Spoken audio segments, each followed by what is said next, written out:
Ladies and gentlemen, welcome back to another episode of the Irish Breakdown Podcast, which is now partnered with our new friends over at FanDuel Sportsbook, part of the Believe Network. Happy Monday, everybody. And I know that some of you guys were expecting a little bit of RTCF today. Do not worry.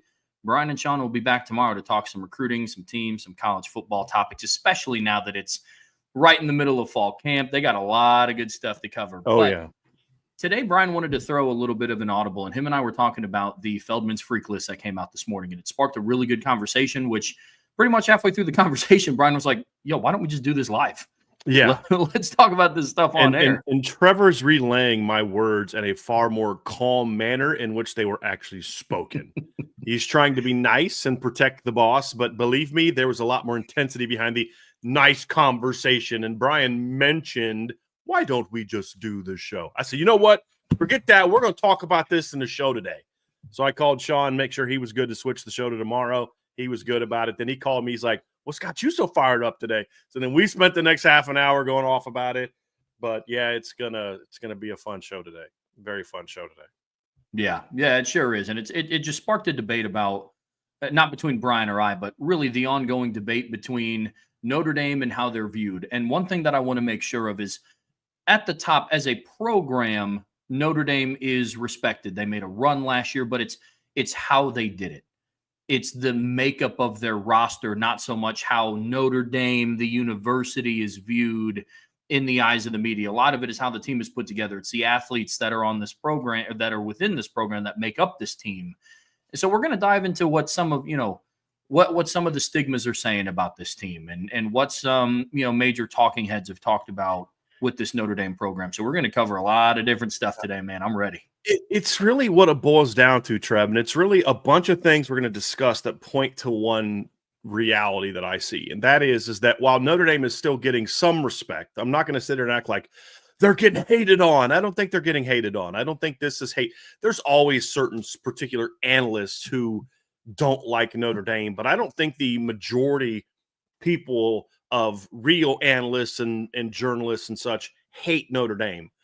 I think it's just you're missing it, and that's why in the title we talked about are they being overlooked? Are they being underrated? And there's a lot of different things we're going to point to. And it's not just, Feldman only has 2 guys on the freaks list, and it's the lowest a Notre Dame player has been ranked. The highest ranked Notre Dame player has been ranked since at least 18. I can't find his 20. He's been doing it for like 20 years. I can't find 17 and before, but I was able to go back to 2018 since he joined the Athletic. And the lowest that a Notre Dame player had been ranked prior to this was Cam Hart at 38 in 2022. They've had 3 different guys ranked in the top 10. Riley Mills was in the top 10 in 23. Kyle Hamilton was as high as 3rd, and then he was also top 10 a second year. You had Julian Aguara was in the top 10 in 2019. In a lot of years, actually, Trev, the second-ranked guy was higher than the highest-ranked Notre Dame guy. And then you've got the fact that they had only 2 guys this year and last year. From 23 to 20, from 23 to 20, they've had at least 3 guys every year. So the 2 most talented teams I've seen since 2015 have the fewest number of freaks on it. And so but it's not just that. It's that combined with a lot of these other things that all come together to say this team still isn't getting, in my opinion, the respect they deserve for last season. And I could counter with, and someone could certainly reasonably counter with, well, they got to prove it more than one season. And I think that's a very fair take out without context. And so, for example, the coaches poll came out today, and they have Ohio State ranked ahead of Notre Dame and Georgia ranked ahead of Notre Dame. Now, I could make the case for you, and Trevor, you did make this case. We did a preseason top 25, that Notre Dame on paper should be considered a better team than both Georgia and Ohio State on paper. Notre Dame didn't lose as much as Ohio State, all these different factors.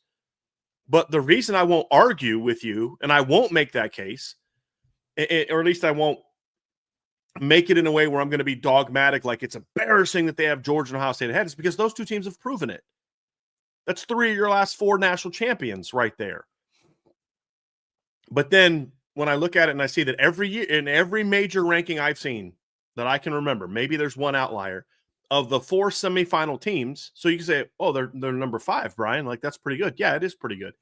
But they're the 4th of the 4 semifinal teams from last year. And every ranking there that I've seen that I can remember, they're 4th of the 4 playoff teams. Okay, yeah, you got to prove more than Ohio State, and you've got to prove more than Georgia. Even though you beat Georgia once, that doesn't mean, we've said this, that just because you beat Georgia once, it just meant you were better than them last year. It doesn't mean your program is better than them yet. You still have more to prove there. Same with Ohio State. You're not a better program than Ohio State. They've beat you literally the last 3 years. But what about Penn State? What have they done to earn that benefit of the doubt? What about Texas? What have they done to earn that benefit of the doubt? What has LSU done under Brian Kelly to go from unranked to number 9 in the preseason rankings? Like, all these things, I'm seeing all these teams get the benefit of the doubt, and then not Notre Dame to be so. And then we're going to go through several different factors, and it just points all to the same thing, that this is still a team that in a lot of ways is being overlooked and underrated.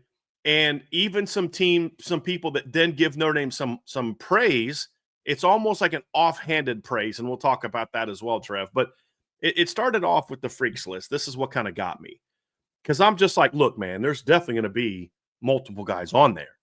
I mean, you had Malachi Fields and Will Pauling were both in the freaks list last year. I get why Will Pauling isn't in there now, because he was injured in the spring, and he takes a lot of that off of the spring. Okay, fine. Jeremiah Love's not in there because he wasn't full go in the spring. His numbers won't reflect. But my whole thing is, he was injured.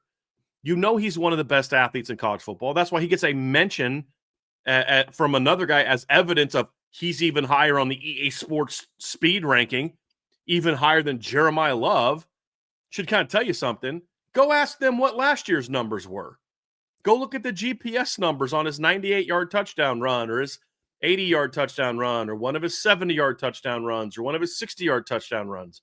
You could get last year's numbers. All right, cool. It's all about this year. Fine. Leonard Moore can't find his way on there. He's a 6'2+ cornerback that probably runs in the 4.3s, has had almost a 23-mile-an-hour GPS last year when he was chasing down Quinshon Judkins, and he can't find his way in there. Malachi Fields isn't in there. None of the linebackers in there. Notre Dame has arguably the best running back room, secondary, and linebacker room in college football. Not one of those players is on there. You had a D end and a tight end. And then he mentions Anthony Knapp and the Eli Raridon, or in the Bryce Young. It's like half the Bryce Young write-up was about Anthony Knapp. And some of the numbers he used to back up Anthony Knapp were better than numbers of linemen that were in his top 101. And it's like, you have more Alabama linemen in your freaks list, offensive linemen, than you have the entire Notre Dame team. You have more Iowa players on your freaks list than the entire Notre Dame team.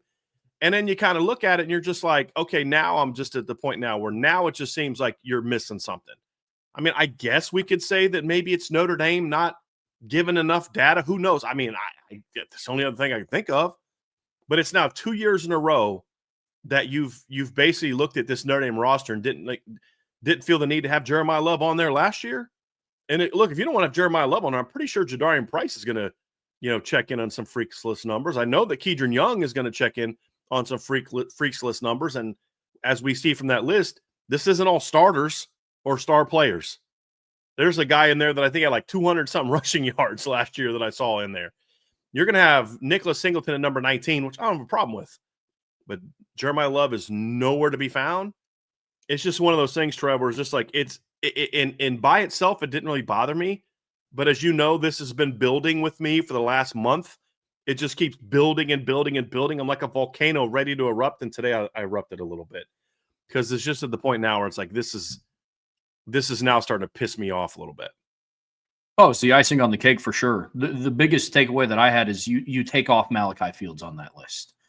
If you want to make an argument about Jeremiah Love, you and I were talking about it before the show. It's like, all right, he was injured to end the year and whatever other excuse that you want to make besides popping in the film and watching him hurdle linebackers and safeties standing upright. Numbers, sure. Testing numbers.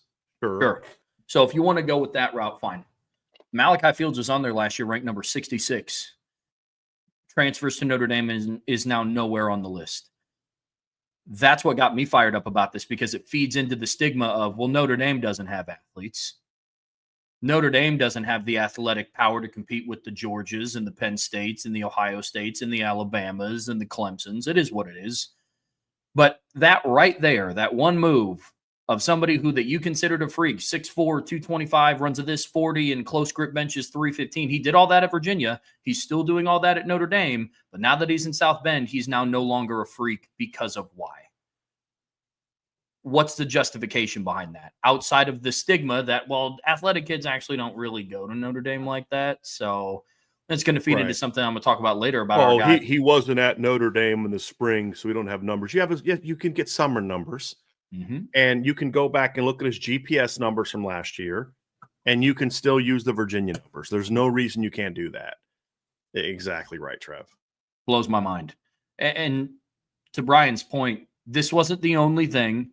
This was the icing on the cake. This was the, whatever you want to call it, the straw that broke the camel's back. Regardless, it fired us up pretty well. And it's just one of those that Jeremiah Love not being on there, ridiculous, but there's some sort of argument you can make. Will Pauling was hurt. He was 75% in the spring, yada, yada, yada.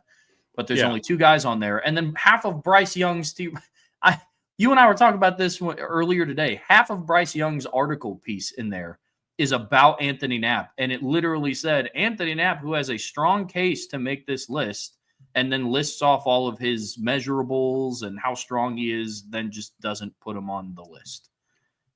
I mean, his bench number for a true sophomore was nuts.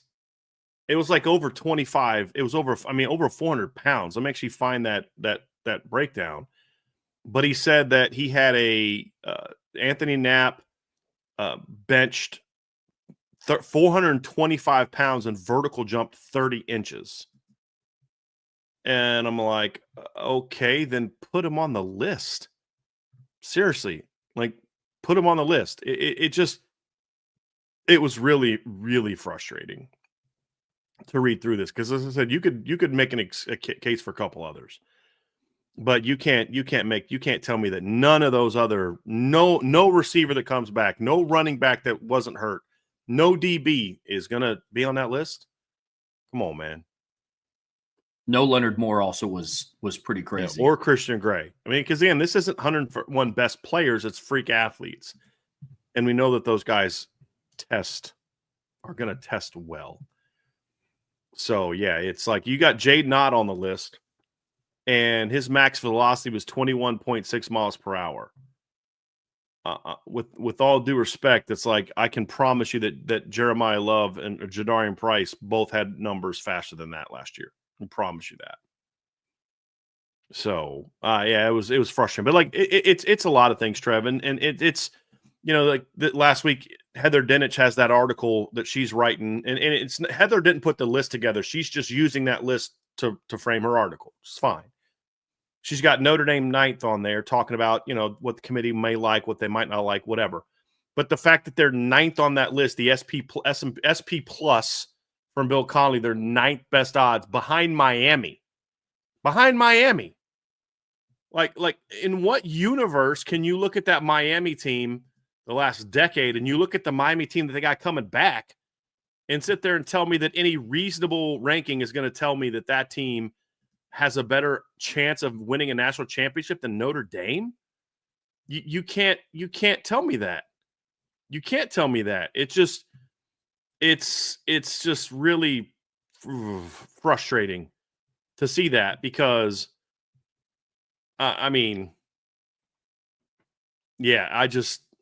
what do they have, like 2% odds to win the championship? Yeah. The ESPN analytics has Notre Dame with a less than 50% chance to make the playoffs and a 2.7% chance to win the national championship. Yep. I mean, it falls in line with other things out there. I mean, again, partners of FanDuel. Penn State's at 7, by the way. Mm-hmm. Bama's at 10.8. Like, Georgia's at 17.9, and Texas is at 24.1. Texas has never made it past the semifinals of the four or more playoff team and yet they have got better odds than the runners up from last year. Don't tell me it's because of all the players Notre Dame lost, because Texas lost a lot more from their roster than Notre Dame lost.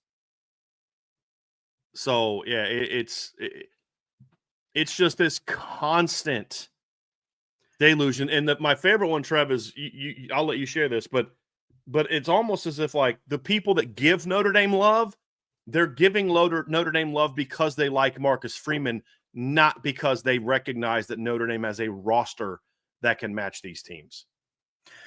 Well, this is the most frustrating thing about it, is in a vacuum, Notre Dame is starting to get some national recognition for the run that they went on last year. But this is what really starts to frustrate me, because I've seen people say it on the message boards. I see people say it on Twitter or X, whatever you want to call it. I see people doing it in the chat right now. It's going to take a national championship to change the narrative. Here's the thing. I don't know where that's the point. But that's the point of why we're pissed, because it's not true for Texas. It's not true for Penn State. It's not true for Oregon. Agreed. What have those teams done that they don't need to win a championship, but Notre Dame has?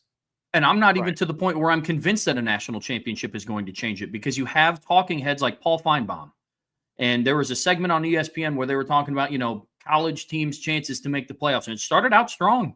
And this is a guy who historically has not been a big fan of Notre Dame. Earlier in the 24 season. He is a Notre Dame hater. Yeah. I will say that. I will say that. I think the Georgia game last year kind of changed him a little bit. To a degree. It changed his view of Marcus Freeman. They asked him, why are you confident Notre Dame is going to make the playoffs? He said, quote, Marcus Freeman has done more with less talent than anyone in the country, anyone else in college football. Even though this team has serious question marks, he will find a way to mold them and push through. Right. So to the point where... What serious question marks do they have, Trevor? Who's going to start at quarterback? Yeah, which highly ranked recruit is going to start a quarterback? If we were talking about Georgia and being in the same situation as Notre Dame, he would not be saying that. He would not be saying that. Mm-hmm. Which is to the point where, like, I can appreciate the optimism around a national championship is going to change it.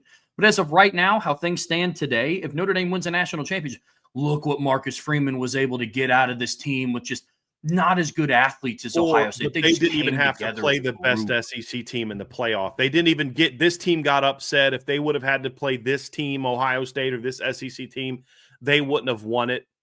That type of situation. It's that nonsense. But, like, in his praise of Marcus Freeman, he backhanded the Notre Dame roster. It's exactly what he did. He does more with less. Are you kidding me? Like it's an absolute joke. It's an absolute joke. And then I got to listen to how great Brian Kelly is and how LSU is going to make this jump this year with a coach who's done less with more. I mean, this goes back a long time. They did this crap with Brian Kelly, and it drove me nuts back then as well. They'd be like, well, this Notre Dame team doesn't have elite talent, but man, Brian Kelly's done a great job coaching his team, because that's what Brian Kelly used to tell people. And it absolutely drove me nuts, Trevor, to kind of hear this year after year after year. And it was all driven by the coach who basically did all the crying about how they can't get top players, and people still believe it. People still believe that stuff. And it's infuriating, because Notre Dame doesn't have a problem at all, Trevor, in bringing in top talent. And he even kind of hinted about it in his article. I think he said something about the 24 class or something like that. And, it just, Knapp, another member of the Irish's already strong 2024 recruiting class. Well, where are some of the players from that 2024 recruiting class? Kingston, Leonard Moore, like, really? Strong. They all played huge roles in last year's team. They're great athletes. Then how come we're not gonna put more of those guys in your top 101? Like, it just. Let me ask you this. What do you think will actually be the turning point? Because I think a lot of it is not looking at them as elite athletes across the country, but they're elite athletes for Notre Dame. Like, that's a stigma that I've seen from talking heads, from opposing fan bases, from all this stuff. So What do you think, in your opinion, Brian, could potentially change that? Oh, okay, Notre Dame doesn't just have good athletes for Notre Dame. A lot of other teams across college football would be lucky to have Leonard Moore, Jeremiah Love, Bryce Young, guys like that.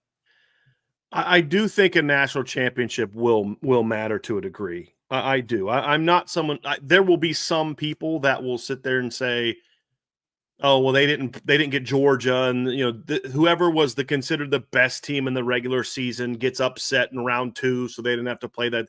There'll be some of that, but I think with the people that have a desire to be honest and objective, then I think it's going to come down to just putting out more in the NFL draft and getting higher ranked recruits.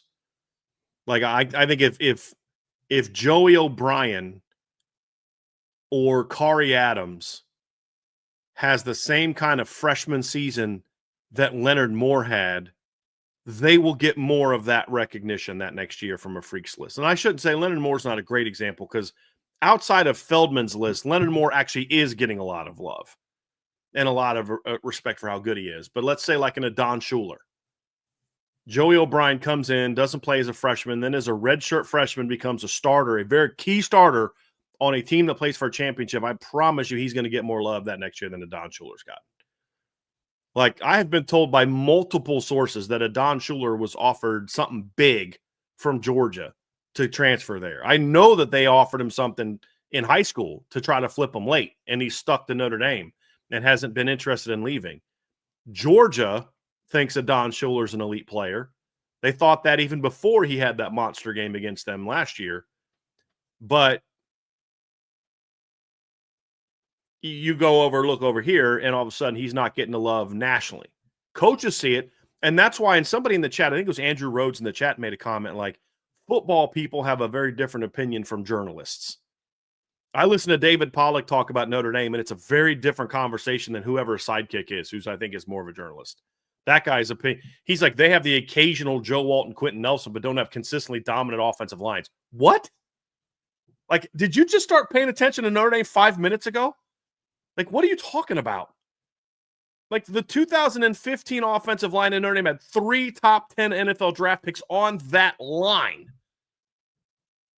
On that line. One of the best guards to ever play in the NFL just retired this offseason, played at Notre Dame under Brian Kelly, Zach Martin. So, I think I saw Brett McMurphy came out with his trash preseason rankings. He posted his AP ranking and had Notre Dame, I think 7th on his preseason ranking. There's a lot of journalists that have this kind of nonsense and not as many actual real football people. And that's the thing that I have noticed about these rankings is that right there. You've got McMurphy had Georgia 1 in his preseason ranking, Georgia number 1, Penn State 2, Texas 3, Clemson 4, Bama 5, Ohio State 6, Notre Dame 7. Notre Dame was closer to Miami than they were to Texas, Penn State, or Georgia. Michigan 11. If Notre Dame got the kind of benefit of the doubt that Michigan's getting, they'd be number 1. Well, Michigan won the title 2 years ago. Like, almost like one person on that entire program had anything to do with the title they had 2 years ago. That's Sharon Moore, who was the O-line coach and an OC on that team. The entire coaching staff's been changed over. Most of the roster's been changed over. And so it's it's just kind of, man. You know, you got the SP Plus with Notre Dame 9th. You've got Pro Football Focus with their simulation machine that has Notre Dame having lower title odds than Duke, Washington, SMU, Miami. I mean, it's like, that's absurd. Josh Pate comes out. He says his model says that they're going to be 9. The best, most likely scenario is 9-3. Now, in defense of Josh, he said, I don't agree with that. I think they're going to be better than that. But I didn't even feel like his disagreement was like, I'd have been like, it's time to get a new model. When your model spits out stuff that bad, consistently that bad, then it's time to, maybe we need to look at what we're putting into the model. Same thing with a lot of these other things. When your prediction machine tells you that Duke has better odds to win a title than Notre Dame, it's time to change your formula that leads to your simulations. So it's just all this stuff, Trevor, just keeps getting more annoying, more and more annoying. And even like the watch list, Georgia has 4 defensive players in their preseason watch list, including a safety who didn't even start for them last year. That's why I say a lot of this has to do with recruiting rankings. KJ Bolden, who was very good as a freshman last year. Don't get me wrong. This isn't even a problem having KJ on the preseason. I think it was the Nagurski Award watch list. I have no problem with KJ being on there. But you watch those two teams play and you felt Georgia had twice as many impact players as Notre Dame has. I'm with all due respect, I watched their star safety get hurdled by Riley Leonard while I watched Notre Dame's number 2 safety come in and knock the ball out of a Georgia running back's arms for a huge turnover. Like, I watched those two teams play. Notre Dame was the team with better safeties in that game. Both of them in that game. When Notre Dame safeties needed to make a big play, including their number 3 safety, who broke up a pass on 4th and 5, their All-American high draft pick safety gets hurdled by Riley Leonard on a huge 3rd and 6. But I'm supposed to believe that their number 3 safety last year deserves to be on the Nagurski Award watch list, but Notre Dame's starting safety last year, who was very good as a redshirt freshman, doesn't belong on it. That's the whole point I keep talking about. It's, oh, what a wizard Al Golden was. Well, yeah, he was a heck of a coach, but he wasn't out there coaching bums. He was coaching really good players. Every All-American I ever coached was a really good player who I was able to do my part in my job, frankly, to get the most out of them. Harry Hiestand didn't turn 3-star stiffs who couldn't bend into first-round draft picks. He took really talented players, molded them, and got the most out of them. So this notion that Notre Dame still lacks talent, and it's just what a genius Mike Denbrock is, what a wizard Al Golden was, what a great coach Marcus Freeman is, all true things. All true things. But it's all, they praise them because, like, man, they got that team to the title game. When you lose your starting left tackle, your starting center, your starting Viper, your backup Viper, your preseason All-American cornerback, when you lose one of your better D tackles in Game 5, you lose your All-American in the first-round playoff game, your other All-Americans banged up all year, I know I'm missing some people from the injured list, Trevor. You lose all those guys and you still go to the title game? Maybe, just maybe, you might want to think, hey, Marcus Freeman's a great coach. Mike Denbrock's a great coach. Al Gold's a great coach. All true things. They got some dudes. They've got some dudes. If you didn't watch that Georgia game and be like, that team can run, then you weren't looking for that. You were just looking, you had your preconceived ideas, and you're just going to give the lazy, well, they didn't have their starting quarterback. They didn't have their starting quarterback in the second half against Texas either. And they were able to not only win the game, but that wasn't Gunnar Stockton holding on to a lead, Trev. They were losing that game when Gunnar Stockton got inserted to the game and came back and won. I watched Georgia beat that team with their backup quarterback, but we're going to dismiss Notre Dame because they beat Georgia with their backup quarterback by 13, by the way. And I'm supposed to believe that there's no bias in there, that you're not dismissing this Notre Dame team. Like, no, man, it's frustrating. And especially it matters in this day and age, in the NIL era, because if Notre Dame players aren't getting their due recognition nationally, then that's going to impact their ability to maximize NIL deals. Now, Jeremiah Love's getting his, but there's some guys at Notre Dame that aren't getting their due respect, in my opinion, because of things like this. And that's why I'm pissed, to be flat out honest with you. I'm not even like annoyed by it. I'm just downright pissed because it's thing after thing after thing after thing after thing. Oh, they got a first-year quarterback. All right, cool. We've seen first-year quarterbacks be pretty flipping good. Yeah, but those guys are really, really good players. Yeah, so's CJ Carr. So is Kenny Minchie. It's frustrating. It's frustrating to see that. And to see it over and over and over and over again from the national media. And even some in the Notre Dame media, to be frank, with some of the things people are telling me that's out there. And it's it's very frustrating. Yeah. And that's why I'm just honestly downright pissed off today. Yeah, I'm with you. It's the lazy analysis. That's what gets me, is the inconsistent, lazy analysis of Notre Dame compared to how they analyze other programs that are on these lists. And like some of the stuff I don't even consider clickbait. They're just lists that come out. Like, it's not like the title of the article is, Notre Dame players doesn't have as many players on Feldman's freak list than Notre Dame Alabama's offensive continues line. to be disrespected on the Bruce Feldman's freak list. That's clickbait. Yeah. Yeah. That's 100% clickbait. It's the zero rationale. And it's difficult for things like a betting service. I don't need rationale coming out about them.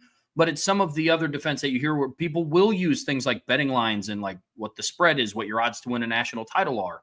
I mean, you go and you look at what Oregon's odds are in FanDuel.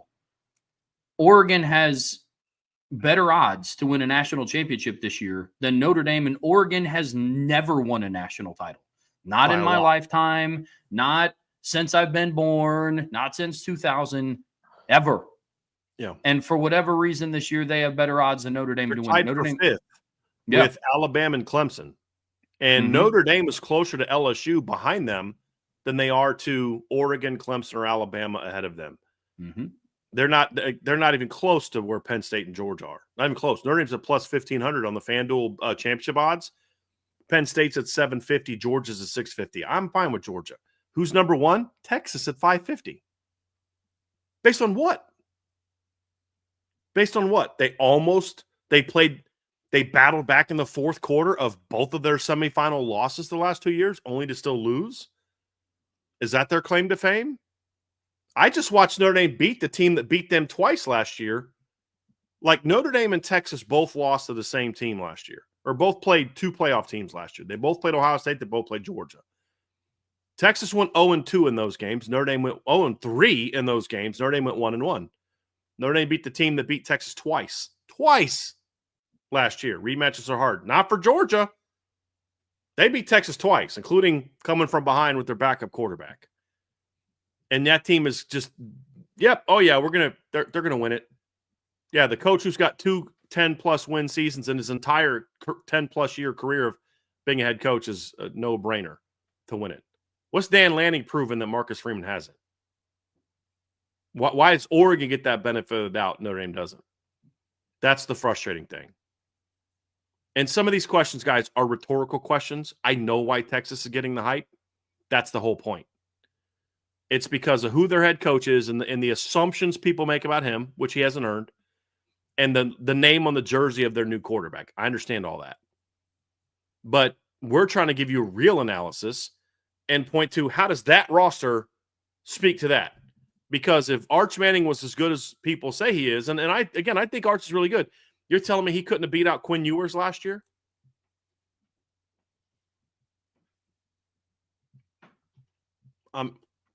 Yeah. Well, I mean, watched them need overtime to beat Arizona State. Mm-hmm. It's just it's asking the logical questions on the opposite side.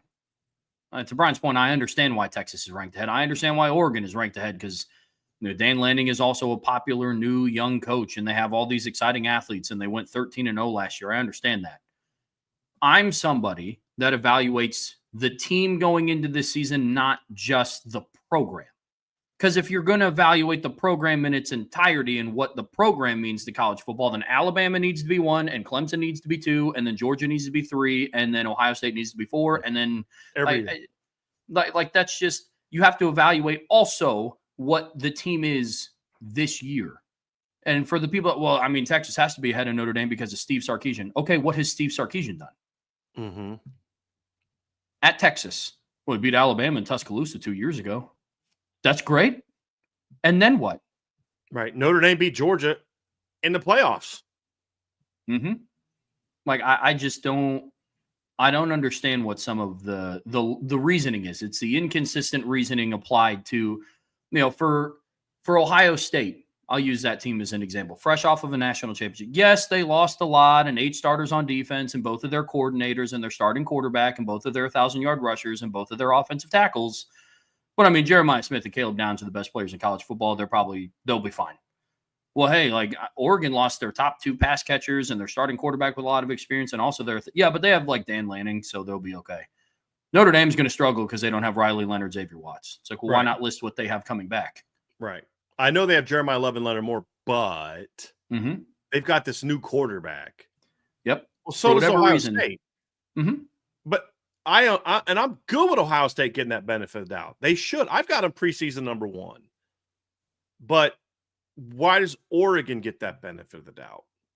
Why does Brian Kelly and LSU get that benefit of the doubt? Why does the worst of it all is Texas and Penn State? Those are the 2 worst that bother me. Because like you watch those teams play, Penn State blew a lead. No, Notre Dame played like booty in the first half, spotted Penn State 10 points, and then dominated them for the final 32 minutes of the game. Outscored them 27 to 14 in the last 32 minutes of that game. So like, where's James Franklin, a guy who Brian Kelly looks at his record against top 10 teams and laughs at him. Like, that's how bad his record against top teams is. Yet he gets that benefit of the doubt, and Marcus Freeman doesn't. I could pretty sure I just watched Marcus Freeman and Notre Dame outcoach James Franklin last year. Maybe I missed that, Trev. Maybe I was dreaming that. Nope, I wasn't dreaming it because I've watched the highlights of it 57 times since the season was over with. It really ticks me off, dude. It really does. It just bothers me, the glass half full mentality they look at with other programs and the glass half empty that they look at with Notre Dame. And it is a difference. You can say, well, they're like that with, no, they're not. It's very unique to Notre Dame. And the examples I literally just pointed to is Penn State is the blatant obvious example. Like I actually somewhat understand the hype about Texas. I mean, this is a team that we've always viewed as underachieving. A lot of this is about perception. The perception has been they've always had talent. They just haven't had a good coach to get the most out of that talent. Now they've got a good coach. Oh, okay, I agree with that. But shouldn't he have to like prove that a little bit? Well, he's been to the semifinals last 4 years. Okay. I can actually talk my way into understanding Texas. And my beef isn't even necessarily with where Texas is ranked and viewed. It's the absolute hypocrisy for which they get pumped up and Notre Dame gets kind of brought down. The one that really bothers me, however, is the Penn State hype. Every year, Penn State gets overranked. And I, for the life of me, can't understand why. They have no significant wins to speak of in the last 10 years. You'd have one. You'd have to go back to 2016 when they beat Ohio State. They beat Michigan a couple times, but you look at whenever they beat Michigan, it's always when Michigan's in a down year. They beat Michigan one year when Michigan was like, I think, I forget which year, but they were like 8-5 that year. But the year Penn State, the only year that James Franklin won a Big Ten title, 2016, they lost by 35 to Michigan. Beat Ohio State that year. Great. Lost to USC in the Rose Bowl. Why does he get the benefit of the doubt? I just watched Marcus Freeman outcoach him. So explain to me why he gets the benefit of the doubt. Well, they got a really talented team coming back. Well, why aren't you applying the same standard to them that you apply to Notre Dame in that they lost the best tight end in college football, the best DN in college football, 2 top 15 NFL draft picks? Why aren't you applying the same standard to them that you're applying to Notre Dame, who lost their 3rd-round draft pick at safety and their 6th-round draft pick at quarterback? Well, they're just going to reload. Okay, why is it Notre Dame? Why? That's my problem. Yeah. Penn State, where they are, plus 750 odds on FanDuel. Notre Dame at plus 1,500? Really? Yeah, it's annoying. It's very annoying. And by the way, I wanted to point this out.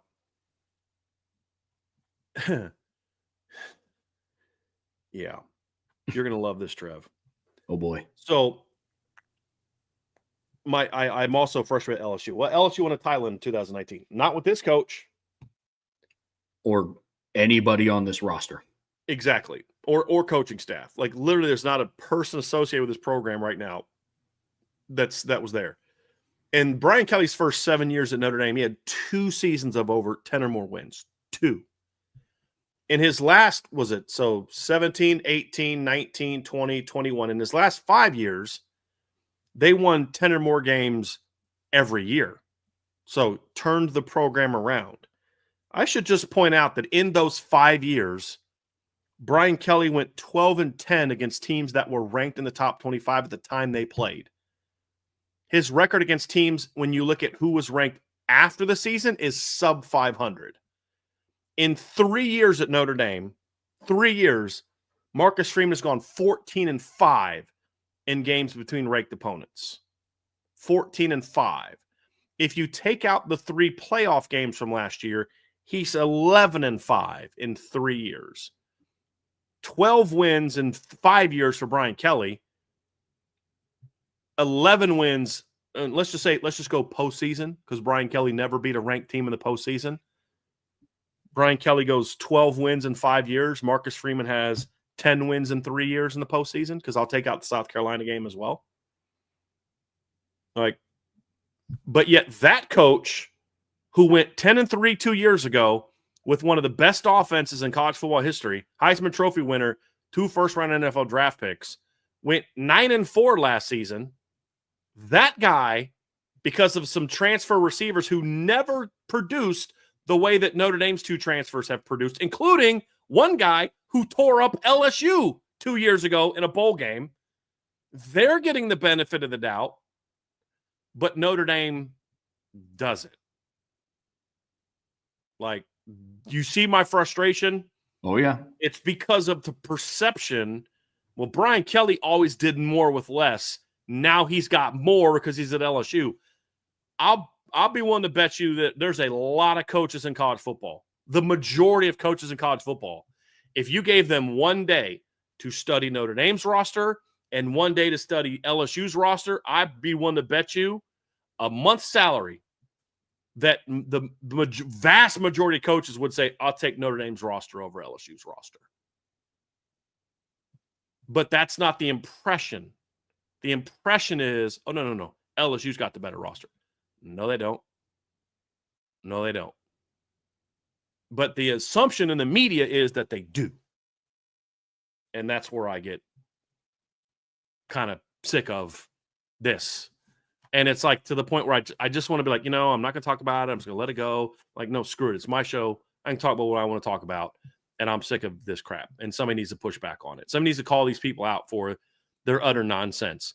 If your formula tells you that Miami has a better shot to win a title than Notre Dame does, adjust your formula. I do it all the time. I look back at my recruiting rankings and say, we all have misses in recruiting. But what you got to look for is, are there specific positions or specific types of players that I miss at a higher rate than others?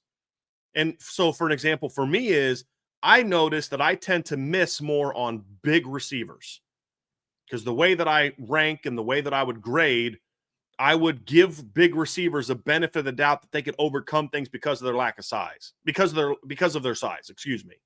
So I had Micah Jones ranked higher than I would now because I saw his film. I'm like, yeah, he's not a burner, but man, I love the ball skills. I love the size. I like this. And then I didn't put enough into other things that were there, but because I have a bias towards big receivers, I then would miss. So then I had to adjust my grading system to react to that because my gut, which is where my grading system came from, was causing me to miss. And it wasn't just Notre Dame receivers that I was missing on. I was missing on big receivers going to other places. Like going back to even 08, the 08 class, I missed on Dan Buckner, who went to Texas. I love Dan Buckner. And he was an okay player, but I missed on him. So you have to adjust your formula. You have to adjust your rankings to make sure that you are looking at where you're making a greater amount of mistakes than normal and adjust accordingly. And so I did. Now my bias, I had to think about my bias. You study your numbers, and when you have a SP plus, which remember after the 2019 season, the final, and I think he went back and changed it, but I remember reading it after the title game and I almost lost my mind. But at LSU behind Ohio State and Clemson after the championship game had been played.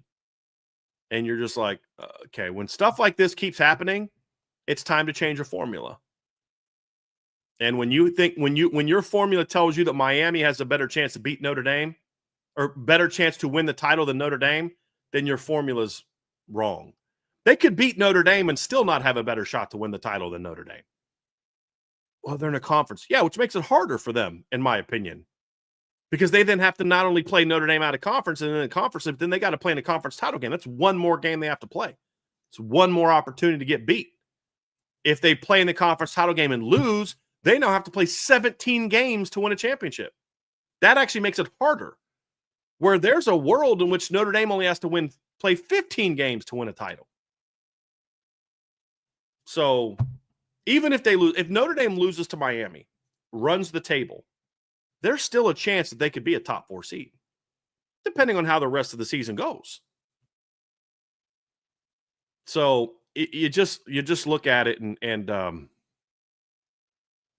it's I'm just tired of, you know what? Like, I bite my tongue a lot more than you all realize, and I'm kind of getting tired of it because it does me no good to bite my tongue. So you know what? Forget it. I'm going to speak my mind. And when I get pissed about stuff like this, I'm just going to talk about it because it keeps happening. It keeps happening. It's not just the Feldman's Freaks list. If it was just the Feldman's Freak list, I could actually kind of understand it. Like, well, Jeremiah was hurt and he didn't test, and Pauling was hurt, he didn't test. Malachi wasn't anywhere to be tested because he was still at UVA in that limbo. That's fine. I mean, okay, I don't agree with it, but I get it. But it's when this comes after Feinbaum's comments, after the SP Plus rankings, after PFF's championship odds, after this, like PFF has Notre Dame's offense and defense ranked in the top 10, both in the top 10.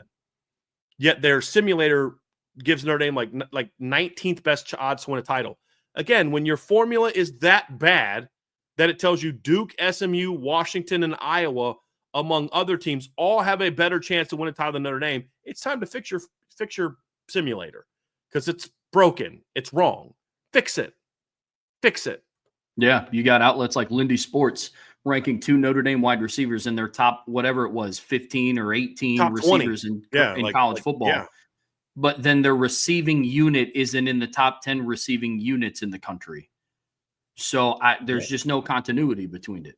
That's also a very frustrating aspect to this conversation. There's no continuity. There's no sort of consistency with how Notre Dame is being evaluated. Got the best running back in the country, the best O-line in the country. Like, they have a really proven defense. Mike Denbrock's going into year 2, but Duke has better odds to win the national championship than Notre Dame. I just wanted to make it make sense. That's my whole gripe. Yep. And yes, Salty, I do draw a salary. I pay myself the same amount every month. So, but yeah, Trev, it's frustrating. We had a couple super chats. We're going to keep talking about this couple super chats. I want to get to Tom Connor with a super chat. Hey, guys, IB made my 1,200-mile road trip a lot easier. Thanks, guys. Yeah, Tom emailed us. He had a very long road trip, and he listened to a bunch of our shows to pass the time. I appreciate that very, very much. And then Patrick Gaselli, love you guys. Thank you for everything. Thank you, man. I appreciate both of you guys very, very much. So, Trev, we're going to talk about Pitt here in a little bit, but I just this team better be as good as I think they're going to be. And I've been getting a lot of comments lately, like, you seem to be more excited about this team. And I'm like, yeah, there's a reason, because I have actually seen this team perform. I saw them in the spring. I've seen the first couple of practices. I've seen a lot of football over the day. I was telling somebody the other day, I was like, look, dude, I know what talent looks like. Right? I mean, I played against Plexico Burris. I told you my first high school pass, the first pass I threw in high school was picked off by Dre Bly. Like, I've covered Notre Dame for over a decade. I've been to these games. I've seen Trevor Lawrence up close. I've seen Andrew Luck up close. Right? I mean, I've seen these big-time receivers. I've been to all these All-American games. I know what talent looks like. And when I watch this team play, and I'm like, dude, like this team is way more talented than people give it credit for. It was always more talented than people gave it credit for.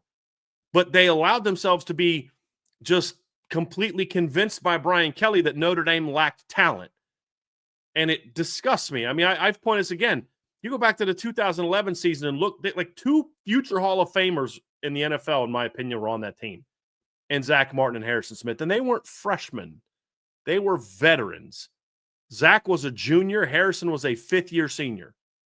That team also had Michael Floyd, Manti Te'o, Tyler Eifert, Chris Watt, Theo Riddick, Sear Wood, Jonas Gray, TJ Jones. It had Trevor Robinson. It had Aaron Lynch, Stephon Tuitt, Capron Lewis Moore, Lewis Nix, Robert Blanton, Matthias Farley, who didn't even start on that team. It had Gary Gray, who they completely ruined. That team, I think Jamor Slaughter, Zeke Mata. I think I went and counted. I think it was like either 19 or 21 NFL players were guys who played in the NFL were on that team. And I don't mean on that team in like they were freshmen that didn't play. I mean guys that played on that team. 19 or I think it was either 19 or 21. And that team went 8-5. 8-5. But yet the college football world was convinced that Notre Dame lacked talent. It's not a coincidence that the minute you get a coach who says, nah, we're not making excuses, all of a sudden Notre Dame quickly ascends to a higher level and is more poised to stay there. Now, he does have to prove it now, like you've talked about, Trev. Let's see those back-to-back successful seasons, majorly successful seasons, and to a degree, that is absolutely factual.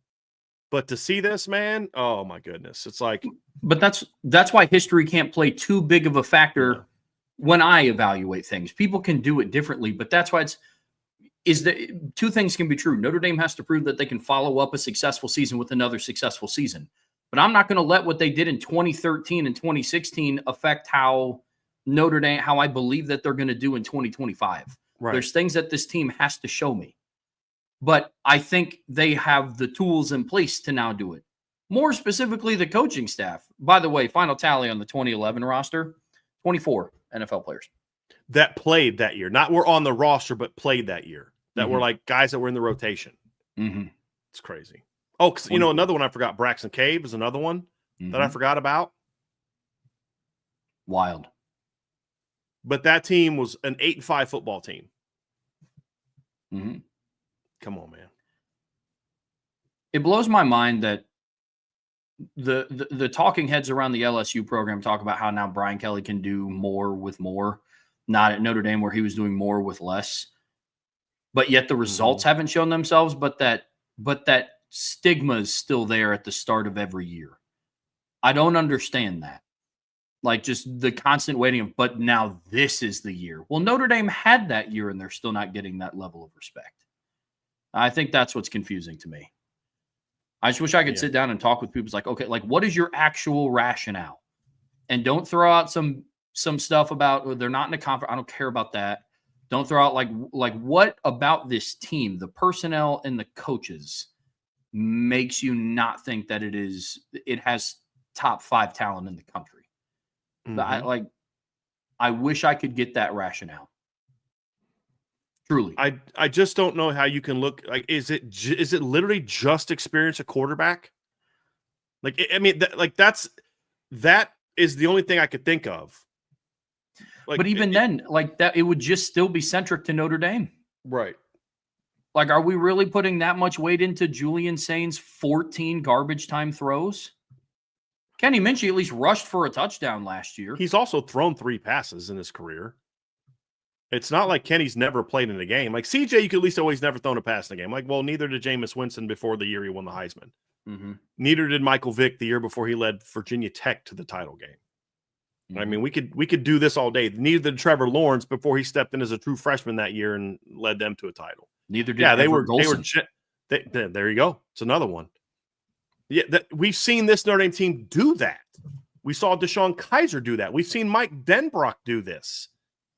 You know, it's like this isn't even a situation where it's like I need somebody to do something they've never done before.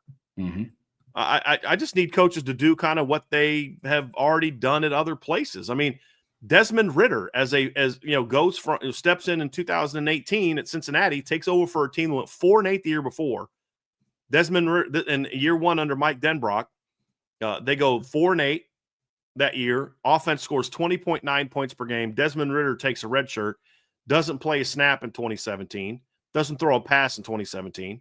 Comes in the next year as a redshirt freshman, completes over 60% of his passes, over 2,400 yards, 20 touchdowns, 5 picks, and also rushes for 572 yards, 5 touchdowns, and Cincinnati goes 11-2. And I can promise you C.J. Carr is way further ahead as a player than where Desmond Ridder was as a redshirt freshman. And I would definitely argue that he has a significantly greater supporting cast. And that's where the whole thing about the quarterback shouldn't matter as much to people. You don't need C.J. Carr to carry the team this season, or Kenny Minchey if Kenny wins the job. I mean, I've said before I think C.J. is going to win it, but I don't think it's a done deal. I've pushed back on people that say it's a done deal. This isn't an anointing for, so he's got to win the job. But whoever wins the job, it to me, is a very talented player that doesn't have to carry this team. Because that quarterback will be throwing to 3 players that have been on Feldman's freak list the last 2 years. And one of them is not named Jeremiah Love. Because you had Fields and Paulding on it last year, Raridan on it this year. And another guy, like I think it was David Pollock was talking about, but he talked about how he was talking about Notre Dame's receivers have to be better in the regular season, which is a very fair and accurate point. I completely agree with it. And he talked about, like, can Jaden Greathouse do all year? He's like, Jaden Greathouse was a dude in the last 2 games, but can they do it all year? And I thought that's why I say the football people tend to give better arguments about Notre Dame's strengths and weaknesses than other people do. I said this to you the only guy that was hyping up Notre Dame's secondary last year outside of Notre Dame people was Greg McElroy. When you listen to David Pollock talk, you're like, dude, what he's saying isn't matched by what the journalists are saying about Notre Dame. Because those guys know football. That doesn't mean you have to agree with every take that they have, but they know football. They can look at a guy like Leonard Moore, look at Drake Bowen, look at Jaden Osbury, look at Jalen Sneed, look at Kingston and say, that's a different type of athlete than Notre Dame's had at that position for most of the time in the last 15, 20 years. They've had the Owusus, the Jalen Smiths, and all that. But, like, even back then, some of their big-time athletes got overlooked. You and I talking on the phone earlier. It's like, I remember when Drew Tranquill blew up the combine. Just 4.5, great testing numbers, and everybody's shocked. And I'm like, why are you shocked? Did you not watch him play the last 2 years? Like, I had people argue me, Tavon Coney's a better athlete than Drew Tranquill. You're out of your mind. You're out of your mind. But there's this perception about Notre Dame players that just people don't realize, like, wow, I didn't realize Notre Dame's receivers had that kind of speed. Did you not watch them play? Because I did, and I don't know why you're surprised by that. And it's frustrating. But, like, you could say, hey, look, it's fair. Jaden Greathouse has got to do this and this, but hey, he did prove it in the Orange Bowl in the championship game. Did ball out in those games. You give him Malachi Fields, Will Paulding, Eli Raridan, Jeremiah Love, Jadarian Price. I mean, the offensive line that non-Notre Dame analysts are viewing as arguably the best in the country. So, like, what's Adam's last name? I'm going to make sure I pronounce this correct. I think it's Creniti. Adam, I think I'm saying your name correctly. But Adam goes, here's a comment Adam had. Let me find it here. He goes, just curious, which with CJ out, talking about Charles Jagsaw, and Ashton Craig returning from injury, do Notre Dame fans honestly think the O-line is the best in the country? Not trolling, just wondering. And Adam, I don't think you're trolling. I think that's a fair question to bring up. I've said this. I'm not as sold on the Notre Dame offensive line as some national analysts are. I'm listening to Greg McElroy and Cole Kubelic. Hey, Cole Kubelic played O-line in the SEC. He's hyping up Notre Dame's offensive line big time. So is Greg McElroy. They're saying it's the best O-line in the country. Now, that was before Jagasaw went out. But since then, I'm hearing David Pollock and other people talk about how it's still an elite offensive line. So this isn't even me saying this.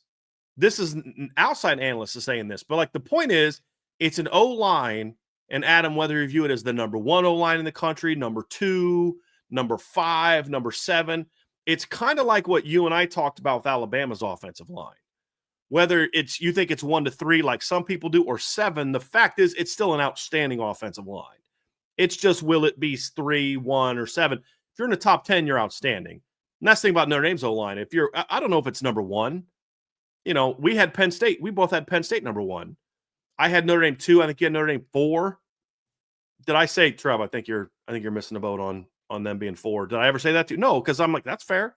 I even said I'm projecting a lot to get them to 2. But it's still in the top 10 and should be top 5. But, like, that's the whole point, though. That's not even your best position group. Mm-hmm. That might not even be your second best position group on offense. We're being honest about it. If you want to go off pass production, it's number 3 behind the receivers. There's a lot more proven production on this roster at wide receiver than there is in the offensive line. Am I wrong? No, I'm not. So you're not needing your quarterback to carry the team. Drew Aller, who's returning, has a great backfield. There's question marks everywhere else at the skill positions. I mean, Notre Dame can match you running back, but I don't know a lot of people that are going to say, oh, I'll take Penn State's receiving core and tight ends over Notre Dame's. I don't know a lot of people saying that. So how big of a deal will quarterback be? And by the time they get to the postseason, their starting quarterback's probably going to have 12 games under his belt, barring injury. Mm-hmm. He's not going to be a freshman anymore. Just like Sam Leavitt wasn't playing like a freshman by the time he got to the postseason. Look, the frustrating thing is I think there's some people missing the boat on some of the conversations that we're having. Us saying that Notre Dame is being overlooked and underrated doesn't mean they don't have questions. We did an entire show about the questions that this team has and our questions going into fall camp and who's going to do what, and we got to see this, and I got to. Those are all valid, but it's the answers to those questions that some of these other outlets are putting out there. There's an assumption that Notre Dame doesn't have the talent to answer those questions. And it's a lot of, but they have Marcus Freeman, so they'll be okay because he can get more out of these guys and what they have in God-given ability. That's the issue. The issue is the fact that they don't think that Notre Dame has Leonard Moore and Jeremiah Love. They know they have them by name on the roster, but I don't think they appreciate the level of talent that they were on. If Leonard Moore was on Texas and Jeremiah Love was on Georgia and Malachi Fields transferred to Alabama and not transferred to Notre Dame, and Will Pauling probably stayed at Wisconsin, and Anthony Knapp was the starting left tackle at Miami and not at Notre Dame, they would have all been on Feldman's freak list. Agree. That's the issue. That doesn't mean that this program and this team is without question. That doesn't mean that this program and this team don't have things that we need to see answered. That's not the case that we're making. It's the fact that there's this stigma that they don't have the ability to answer it because they're just handicapped by these B-list athletes that they have. And it's frustrating that some people don't believe it when people like Brian have seen and compared what previous teams look like to what this team looks like now. I'm a little spoiled. The first time I get to go to Notre Dame practices was this past spring and now in fall camp. But I still understand what premier level athletes look like. And I don't think I would go watch an LSU practice or a Penn State practice and walk away being like, Notre Dame doesn't have that. Yeah. It's so frustrating. Which was true when you saw those two teams side by side in 2012. Yes. Yes, it was. Came a long way. Yeah. Like NH said, all teams have questions. Yes. And she said only Notre Dame's matters, though. And that's exactly the point. I mean, Ohio State has a brand new quarterback that's never played a meaningful down of football, way more questions on the offensive line at running back than Notre Dame has. They're going to be money at the skill positions. Mm-hmm. Great receiving core coming back. Love the Max Clare pickup at tight end. They've got they had to replace all 4 starting defensive linemen from last year. All 4.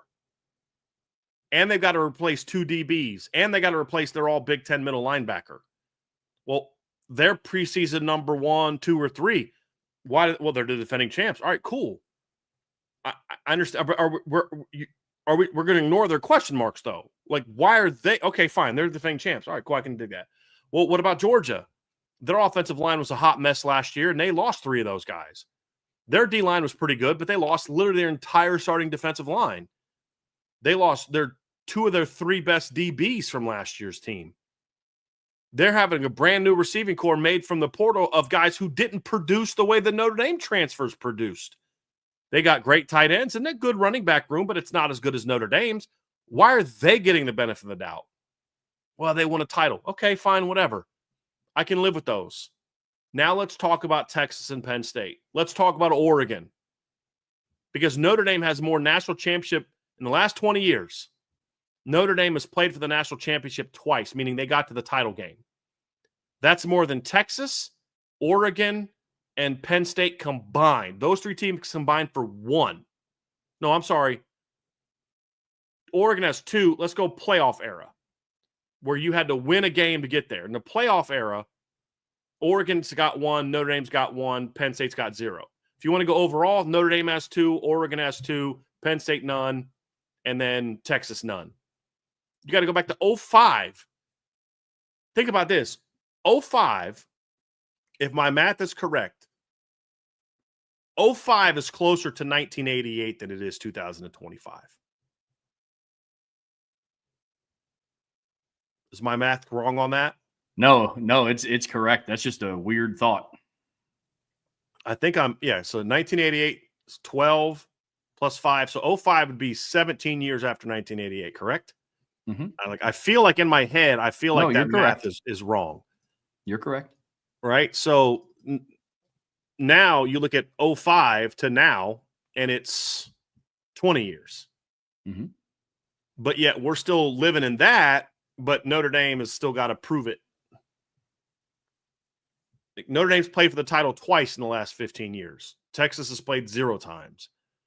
In the last 15 years, Notre Dame has played for the title twice. Oregon's played twice. Oregon got smacked the last time they were in it. They've been in the playoffs once. Notre Dame has been in the playoffs 3 times. Penn State's been in the playoffs once. Texas has been in the playoffs twice. It's like, what are we doing here, Trev? What are we doing here? It's just really frustrating. And that's why this team needs to go out there just to a degree. So that's my fan analyst side. I'm pissed off. Let's end it this way, because we can just rant about this for another hour, and I don't want to do that. Let's look at it this way. I'm actually, that part of my feeling is okay, I feel this way. I'm upset about it. It's disrespectful to this program. It's disrespectful to this team. Good. I'm glad that the head coach is getting all this love, but that triggers me a little bit because we had to deal with that the entire Brian Kelly era, where they talk about the coach getting more with less and all this other bull crap that just was never true. And I don't think I'm very confident. I'm not friends with Marcus Freeman. I don't hang out with Marcus Freeman. I don't talk with Marcus Freeman. But knowing him and having covered him for 3 years, I'm pretty confident Marcus Freeman does not agree with that statement, that this past year they did more with less than anybody in college football. I think he would say I don't think you respect my players enough. I would think that that's his mantra. I could be wrong on that, but that would be my thought process. I think he's like, dude, I'll stack my guys up against, you know what I mean? Like your guys. We didn't luck into the national title last year. We destroyed people. I mean, Notre Dame had 2 regular season games decided. I think Notre Dame won 14 games this year. If I remember correctly, only 3 of them were decided by single digits. Am I correct on that? Louisville, Penn State. And no, actually, it's only 2 because USC was double digits. I was kind of counting USC, and I'll still count USC because that game was a little closer than for at least part of the game. But Notre Dame never trailed that game. And I got to still ask I still got to look and say, okay, but this team somehow snuck their way into it. They were gritty. Yes, they were try-hard guys, but they were try-hard guys and gritty players that are talented. Xavier Watts is probably going to start for the Falcons this year at safety as a rookie, 3rd-round draft pick. You know, this team is talented, and I'm tired of them not getting the respect for it. I'm tired of the lazy, they're just coached incredibly well. It's actually true about this group, which is why I think they're a better team. It wasn't necessarily true about the last group. Mm-hmm. I mean, we've seen some Notre Dame teams underachieve like crazy under Brian Kelly. We've talked about that mediocre 19 team that just out-talented people. That team had no business losing 2 football games. Unless the second game was a national title game. Well, and being a well-coached team, it's kind of like do you remember back when we were having that conversation about quarterbacks and separating into like game managers and playmakers? There's a stigma around, like they're just a well-coached ball club that Mhm. they like don't have the athletes, but no, that's both can be true. You can have outstanding athletes and also be well-coached. Who remembers back in Alabama's prime, really from like '09 to 2020, and they would have like a penalty on defense, and the announcers were beside themselves that they ever got penalized because they were so well-coached. Mhm. Both things can be true. You can be well coached and have elite NFL caliber talent on your team. Both can be true. You can't. We've watched Notre Dame teams with a lot of talent on it that weren't as disciplined as some of the other teams. And where did that land them? 2015, 10-2. Technically 10-3. We've seen it. Yeah. So you can be both. Ideally, you are both. But this notion that the only reason why they were so good is because Marcus Freeman found a way to make Leonard Yeah. more fast, and Dylan McCullough found a way to make Jeremiah Love be able to hurdle players, and Gino Gaduli found a way to make Riley Leonard hurdle Malachi Starks in the Sugar Bowl. It's nonsense. And that's what bothers me. Yep. Is it's not willing to take a look at the other side. But to your point, I do like the fact that this is the conversation leading up to the season for the team and bulletin board material. Yes. And that's the flip side, Trev. Keep going. Yep. Because if I'm Marcus Freeman, he has a track record, which I love, of when he gets disrespected, when his team gets disrespected, there is a response, and it's not verbally. There is a response. Yep. You doubt Notre Dame's athletic ability compared to teams like Miami and Texas A&M.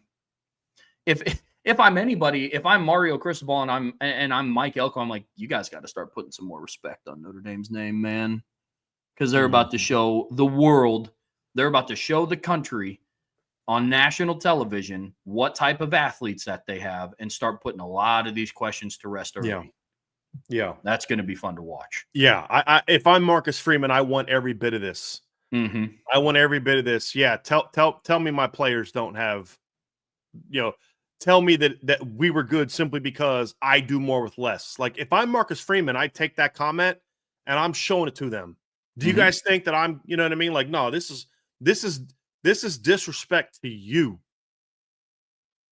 Like this is the opposite of what I talk about. Team glory before individual glory. They're trying to give me individual glory by saying my team doesn't deserve glory. It's all about me and my coaches and how good we are. Yes. But that's not how it is with Kirby. Kirby's a great coach and he's got great players. Why is that not true for Notre Dame? It's because you're still living in this lazy narrative about Notre Dame lacks the athleticism. And this, as I said on a show recently, when was the last time you could argue that Notre Dame went into the season with the number one running back and the number one cornerback in college football? Not in my lifetime. I don't know that it's in my lifetime either. Because I don't think that when Todd Light was arguably the number one corner in the country, that Mark Green or Anthony Johnson was considered a number one running back.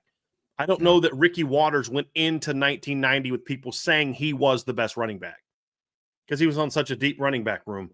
Tom Carter became a stud at corner that year. It was the first round draft. But I don't know going into that year that anybody thought he was going to be that good. And Jerome was getting a lot of hype, but I don't think Reggie Brooks was getting that same kind of hype about being a big time running back. So no, I don't think we've seen that before. That's true of this team. And yet there's still questions about the talent of this team. And it infuriates me. And if I'm Marcus Freeman, if I'm Mike Denbrock, and Coach, we don't care about this stuff. Yeah, you do. And you should. You just have to use it the right way. Like you can play the disrespect card too much to where it's like, okay, Coach, we get it.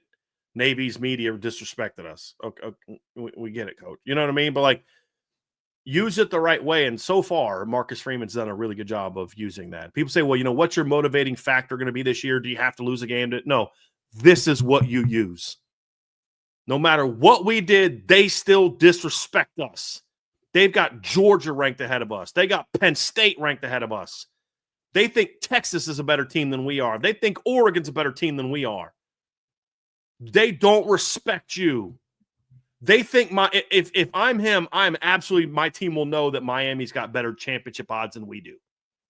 I will promise you that leading up to that game, my team will know that.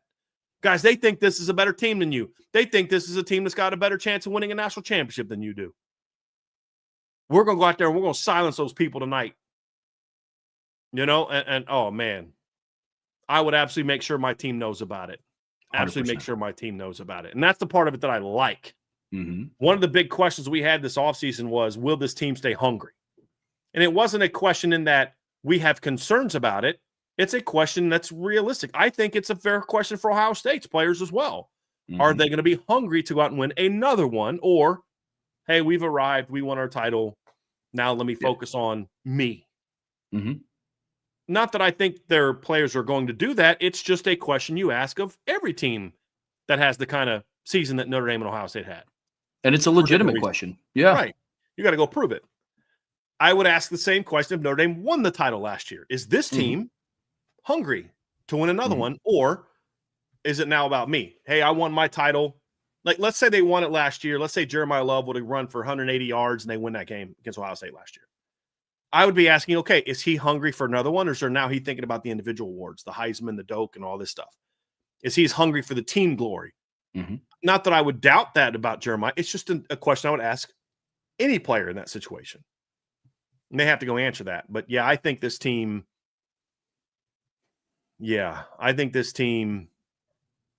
now has some fuel to go out there and say, you don't respect us. And you need to find, in football especially, I just have always felt you need that. You need that edge, that's something to kind of work towards. You know, it's like you remember watching Rocky 1 and Rocky 2, you know, like they had pictures on their walls. Like you look at that photo of Rocky, Apollo's looking at that photo of Rocky every day. You know what I mean? And just that's his fuel to go out there and put in that work.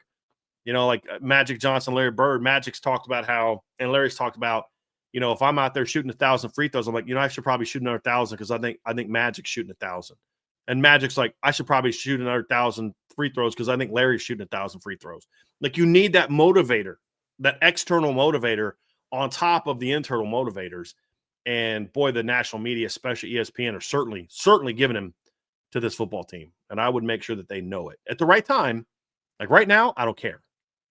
Right now, I'm just focused on do we not line up and tackle and run routes and, you know, but like as we get to the middle of fall camp, and it's getting to those dog days, it's time to rally these players to a common cause. And that common cause is going to be they don't respect us because they don't.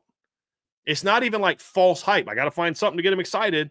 No, it's real. It's like they don't respect you the way they do these other teams. They don't think you've proven enough. They think you got lucky last year. Well, that's the worst Georgia team Kirby Smart's had since 2020. Yeah, you know, Penn State this, Penn State that, you know, this, that, and the other thing. Abdul was hurt, blah, blah, blah. All these excuses. There's only one person I've seen in the national analyst that has talked about how is David Pollack. He's like, nobody had to deal with injuries more than Notre Dame did last year. Nobody of the top teams, nobody. And that team still went on the run they went on. No, everybody else acts like they just lost a couple backups. So it's real disrespect, in my opinion. It is. It's real overlooking. It's real. You haven't proven it to us. And now it's time to say, okay, we're going to go out and show you. Beating the SEC champ last year still isn't enough to get SEC respect. Cool. Watch what we're about to do now. And that's what's in front of them. And that's what they have to prove. They have to now prove that, Trevor. Because if they go 9-3 again, which according to Josh Pate's model is most likely, then they basically say, you guys were right. Yep. You guys are right. We were a one-hit wonder. We're same old Notre Dame. We can't do it 2 years in a row. Yep. But don't worry, next year's team's going to be really good. Like, same old Notre Dame. And this team has got to prove that this is not the same old Notre Dame. This is different. And that's what I'm looking forward to. Well, that's going to do it for part one of today's show. You guys know what to do. Be sure to hit that like button, hit that subscribe button, that notification bell so you know whenever we go live, whatever streaming platform you listen to us on. We would greatly appreciate a 5-star review. But as you guys know, the best way to support what we do here is subscribe to the premium message boards at boards.irishbreakdown.com. We're right in the heat of fall camp. All of the good intel pieces are coming out there. We are now 27 days away. Notre Dame kicking off their season. There's college football this month. We are, I think, 19 days away from week 0. I think Kansas State plays Iowa State. So there's college football right around the corner. But all the great intel that we're going to have, message boards at boards.irishbreakdown.com. All righty. We're getting into part 2 today on the Irish Breakdown podcast, brought to you by our partners at FanDuel, part of the Believe Network. And what we've been doing this offseason, we've been going through and doing basically an opponent overview of all of the opponents on Notre Dame's schedule. Now, friendly reminder, this is a preview of the opponent itself. And today we're talking about the Pittsburgh Panthers, who Notre Dame will be facing. It's their 10th opponent.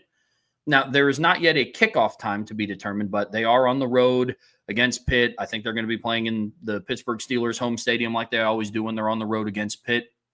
But this is about the Pittsburgh Panthers specifically. It's not matchup based or how Notre Dame matches up with this unit or how this guy matches up with this guy. And Brian, this is an interesting matchup. This is one where team. It is. Yeah.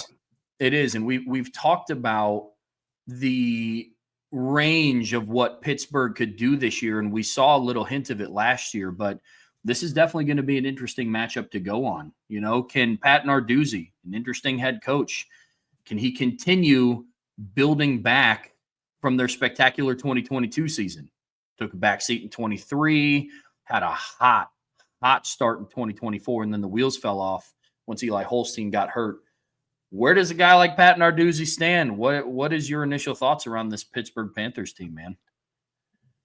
Yeah, Trev, it's an interesting team, and I think it's a big season in my opinion for Pat Narduzzi. I think it is. I think when I look at Pat Narduzzi this season, I think of, like, who are they going to be this year? Who are they going to be? A team that kind of builds on last season, or are they going to be a team that people look at and say, okay, last year's fast start was a little fluky? Like how exactly are we going to view this Pitt team? Because it's been a really wildly up and down few years for Pat Narduzzi's team. And you look at like 2021, and I mean, that's a pretty darn good year for Pat Narduzzi and Pitt. They won the ACC, won an ACC championship that year, won 11 games, went 10-2 in the regular season that year. Ironically, lost to Western Michigan, beat Tennessee, but then lost to Western Michigan, if you remember that year. Then they go out there and lose to Miami, but then they win their last 5 games. They blow out Wake Forest and Sam Hartman in the ACC title game, win the ACC that year, beat Clemson by 10 that year, beat Virginia Tech on the road by 21, beat Georgia Tech on the road by 31. Like, that was a good football team. And you're like, okay, now what are they going to do? The next year they go out there 9-4, not quite as good, but still a good football team, scored a lot of points, beat UCLA in a high-scoring bowl game, blew out Miami blew out Virginia Tech that year, beat West Virginia that year. They did lose to Tennessee. That was a pretty good Tennessee team. If we remember that year, that Tennessee team was ranked in the top 5. Actually, that team got all the way up to number 1 at one point in time. And when then they lost to Georgia and South Carolina 2 out of 3 weeks. But, Pitt took that team to overtime, took Tennessee to overtime, lost to Georgia Tech in a close game, lost at Louisville, lost at North Carolina, but also still had plenty of good wins that year, 9-4. And then you go into 2023 and just the bottom fell out. And they go 3-9. So then the question last year was, okay, was that just an anomaly season, or is Pitt going to struggle in this new era of NIL and open portal systems and all that? Because 7 years ago, Jordan Addison's on the team in 2023. He's not at USC. And in 2022 was the year that Jordan Addison, it was 22, and then he went to USC in 20. No. He was stud at Pitt in 21. Yep. And then transferred to USC in 22. Like, that doesn't happen in 2022. So that year they go 9-4. They probably have Jared Wayne, who was a 1,000-yard receiver, and Jordan Addison on that team. And you just kind of been through this where they'd have some players do well and then leave. So last year was going to be a big test to tell us, okay, do they turn it around? And they started off great, 7-0. Had some good wins. Beat West Virginia last year, had a nice tough road win over Cincinnati. beat North Carolina on the road by 10, had a blowout win over Syracuse. I think that was like a Thursday night game, I think is what it was. And Syracuse is on fire, and they steamrolled Syracuse. And I think they had like 2 pick sixes in the first half, just dominated Syracuse. And you're like, all right, Pitt's doing good. And then they didn't win another game the rest of the year. Some of them you get, Trev, like they lost at SMU. All right, okay, I get it. They were blown out. That wasn't good, but you expected a loss. They lost at home to Clemson in a hard-fought game, really hard-fought game. And Cade Klubnik has that walk-off, not walk-off technically, but kind of. It was like last minute of the game, walk-off long touchdown run. All right, no disrespect. No, it's no shame losing in a close game to Clemson. But then they lose at home to Virginia. They get blown out at Louisville, lose by 11 at Boston College, and then to make matters worse, you got beat by Toledo in a bowl game. So the question now is, was it the beginning of the year that was the fluky part, or was it the second half of the year that was the fluky part? Because in the last 2 years, you had that little stretch of 7 wins, but before that and after that, you've gone 3-16. I think that's what this season is about Pat Narduzzi is the 3-9 is behind us. Last year, there was legitimate reasons why we struggled down the stretch. Not saying it's acceptable, but it's understandable. But we're going to be this team, and that's going to be the question that this Pitt team is going to answer, because they've got some pieces coming back, Trev, on both sides of the ball, to where this should be a good football team. Should be. Will they be? Exactly. Who's the real Pitt? Was it the 7-0 that started out in 2024? Was it the 3-9 in 2023? Was it their record outside of that 7-0 stretch? Is it somewhere in between? That's what I think makes this team so interesting, because I do think it is a question mark as to who does Pat Narduzzi have at his disposal. Was their downfall in 2024 really just because of Eli Holstein? And it could have been. I'm not going to overlook that as just a non-factor, but that was the only thing. Right. He did play against Virginia and SMU and Virginia. He did. Yeah, he did. And that's what's interesting about him. His first 5 games of the year, he started out with 3 touchdown passes in every one of those games. That is one of very few quarterbacks. Quinn Ewers didn't do that. Drew Allen didn't do that. 15 touchdowns and 3 picks in the first 5 games. He went over 300 yards in 4 of those 5 games. Will Howard didn't do that. Carson Beck didn't do that. It's him and Cam Ward off the top of my mind were players at the P4 level that were able to accomplish that. However, the last 5 games, he had 2. So that's what makes Eli Holstein interesting. Now, was it a situation where the injury was just he was never fully over it, he was never fully healthy again, or did the level of competition step up? Because then you start looking at the teams that he did that against. Yes, he had 15 touchdown passes in his first 5 games, only 3 interceptions, to your point. That was against Kent State. We know how they did last year. On the road against Cincinnati, home against West Virginia. In a rivalry game, that's a good performance. Then Youngstown State on the road against North Carolina. And then once you hit Cal, the wheels kind of started to fall off a little bit for him, even in the games that he was able to perform the entire game. So it's going to be interesting. But Brian, to your point. Yeah, that's a great point, though, Trev. Like the Cal game is when it started going down, and it never recovered. Mm-hmm. Even the SMU game where he threw for 248 yards, he did that on 48 attempts. Yep. And in the first 5 games, 15 touchdowns, 3 picks. In the last 4 games that he played, 2 touchdowns and 3 picks. Mm-hmm. And he was, in the 50%, around 50 plus, a little over 50% completion rate. But like when you look at this team, that's part of it. So you can't put all of it on him. Your defense struggled. Mm-hmm. Your offensive line was inconsistent. Yep. Like the point of this team is they were 2 different teams beginning of the season and end of the season.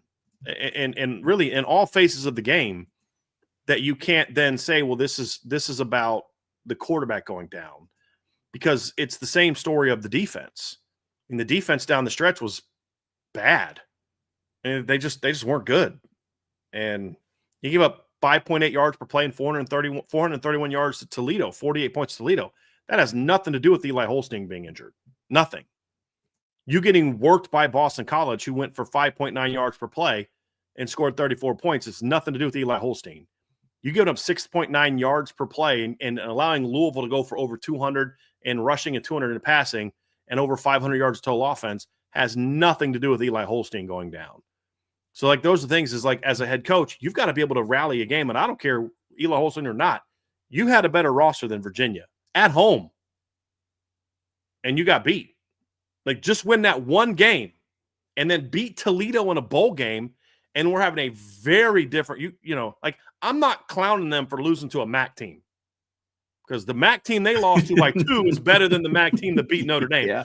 I'm simply making the point that that's the kind of game you got to win when you're Pitt in the postseason. And if you win that game and you beat a 5-7 Virginia team home, who's only 5-7 because they beat you, we're talking about a 9-4 team, and we're having a completely different conversation about Pitt. We're talking about Pitt as a legit title contender in the ACC. Like Trev, I know you've got the odds. I'll let you talk about it, but like, if Pitt would have just simply beat Virginia at home and beat Toledo in the bowl game, I think the conversation and the odds of them and how they're viewed as a potential ACC title contender look very different. And you can't blame not having Eli Holstein on losing to Virginia at home and losing to Toledo in a bowl game where you gave up 48 points. No, it is an interesting spot where they're at. This team and how they performed in 2024 kind of reminds me of how Notre Dame started out in 2014. But I know this is just about Pitt, but it's, that Notre Dame team started out really hot and they looked unstoppable. They worked their way back up into the rankings and they were, quarterback was putting up some gaudy numbers. And then some stuff happened down the stretch where the wheels completely fell off. What type of response does Pitt have this season? Does it turn into Notre Dame 2015 or do they look like Pitt in 2024? But this is a team that is getting, I believe, slept on a little bit in the ACC. There's a lot that they have to go out and show, but right now Pitt has the 8th best odds, according to FanDuel, to win the ACC. They're at plus 4,200 odds. That is an interesting dynamic. Yes, I know the ACC is more along the lines of like the Big 12, where there's, outside of Clemson, there's not really that like elite team. There's some like good middle of the road talent, but, Pitt has less odds, less favorable odds, kind of by a lot. Plus 1,100 odds to be exactly, according to FanDuel, to win the ACC than Florida State. Yeah. A team that just went 2-10. Yeah. Pitt is closer in odds to winning the ACC to NC State than they are Florida State. They're closer to North Carolina than they are Duke. Yeah. Actually, yeah, because I was looking this up. Like, it's actually kind of interesting.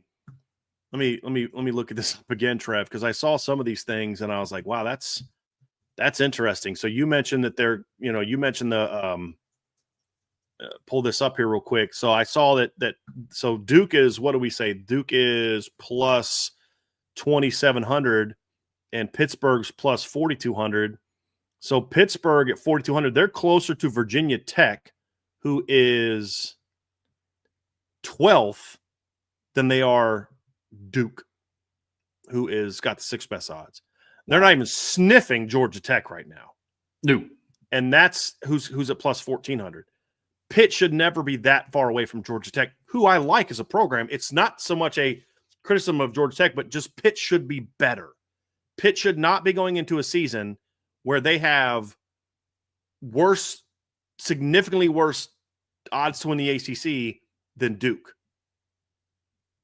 I don't care how good Duke's coaching is. You're Pitt. You should be better.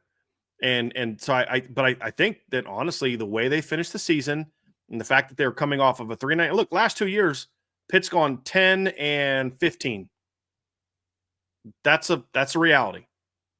You've got a chance to turn this around, and I think this is a big year. I'm gonna go out as long as say if Pitt doesn't turn it around this year, that means 8 wins or more in the regular season. I think you've got to ask yourself, has Pat Narduzzi taken us as far as he's taken us?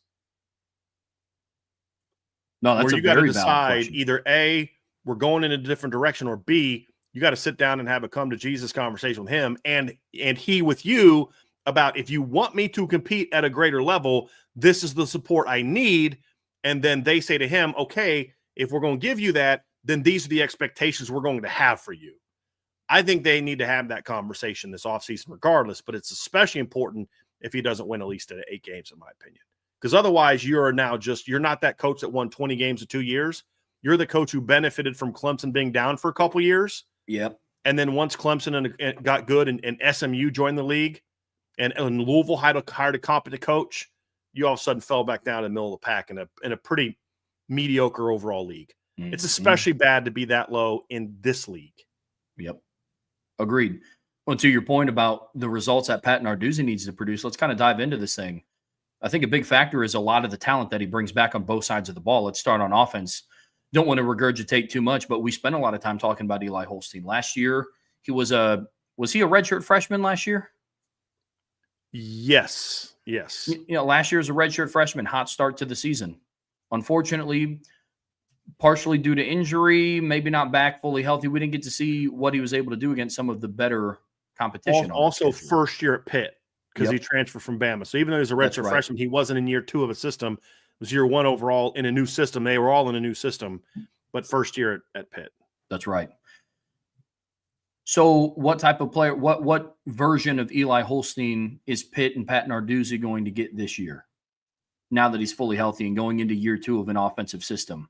So that's a different aspect of the talent that they bring back. But one of the players and one of the reasons why we are higher on Pitt this year and why Pat Narduzzi kind of has less excuses because of the running back that they're bringing back. Yeah. This is one of my favorite players to watch in college football, Trev. Des Reed is an outstanding player. And honestly, the other thing, it's for me, it's not just Desmond Ridder. There's kind of a couple aspects that have me excited about this. It's Desmond Ridder with Eli Holstein in year 2 of Cade Bell's system. And that's a big thing for me, because it's one thing to, have some success. It's another thing to say, hey man, like we were in a system where, like, when we were healthy, we were scoring some points. I mean, we were putting some points on the board. I mean, you look at 55 in the opener, 28 against Cincinnati, 38 against West Virginia, 73 against Youngstown, 34 against North Carolina, 41 against Syracuse. They had a bad day against Cal, but you could have, up to that point in time, you could have just chalked that up to they had an off day. And honestly, from at that point in time, it made sense. I mean, you could buy it. Like, yeah, they just had an off day. I mean, other than that, they've been pretty good, but when you start getting into some of the other stuff and you start looking into, okay, like, all right, I kind of think this team, this team outside of that, this team's rolling. They got receivers making plays, or quarterbacks balling, Des Reed is balling. And then obviously they fell apart late in the year, but I don't think it's the system so much as they had some question marks. But now you're going into year 2 with Cade Bell. Same quarterback coming back, Des Reed coming back. Like, they should be a lot better. Two of your 3 top receivers coming back. But what's so great about Des Reed, Trev, is he gives you an ability to impact the game in every facet possible. You get him the ball in the run game. I mean, he rushed for just a shade under 1,000 yards last season. I think if the offensive line was better and they had any kind of passing threat late in the year, I think he gets over 1,000 last season, went for 5.3 per carry. He missed 2 games also. He didn't play against Youngstown State, didn't play against BC. But he's not a guy that you're going to give the ball to 20 times a game a bunch. They gave him the ball 33 times against Toledo because they had no other game after that. But he's also a kid that caught 52 passes for 579 yards. So with Des Reed, when you're comparing him to other running backs nationally, you just can't stack up rushing yards. You have to look at total offense. Yeah. And when you look at his total numbers on offense last year, 1,545 yards from scrimmage, 6.5 yards per play last season, and he had 9 offensive touchdowns, also averaged over 12 yards per punt return, and had a punt return for a score last year. Like, this is one of those kids that every time he touches the ball, you're like, this might go. And when you have a kid like that to build your system around, and now Cade Bell has a much better understanding of what he's good at and what maybe he isn't as good at, now is when you're really going to see him become that chess piece. But the other thing too, Trev, he's not a just stop Des and Pitt's got nothing. I mean, that's the thing. When you look at this team, they got 2 of their best receivers coming back this season. They've got more than just Des Reed, and that's why I think this Pitt offense now in year 2 of Cade Bell has a chance to look consistently more like the team we saw the first 7 games and in the bowl game, and less like the team we saw during that really rough late season stretch without Eli Holstein. Yeah, absolutely. I mean, we're talking about a running back in Des Reed that was tied for first on the team in receptions. As a running back, he averaged 11.1 yards per catch.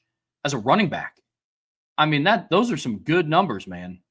You add on top of that 4 receiving touchdowns to go with his 5 rushing touchdowns. It's fantastic. But to your point about the receiving core, you look at who they bring back. They have Kenny Johnson coming back, a 6'1", 200-pound kid, 46 receptions last year, 537 yards, 3 touchdowns. They have Raphael Williams coming back. He's 5'10", 165, a little bit more of a shifty guy. But he still had 37 receptions last year, 426 yards, 6 touchdowns. So they have good production coming back from the receiving core. Another player that I'm going to be interested to see is they brought in a transfer portal back with how much they like to throw to their running backs. They brought in Justin Cook, who played at East Stroudsburg. It's a D2 college, but he was a wide receiver at that level, and they moved him to running back.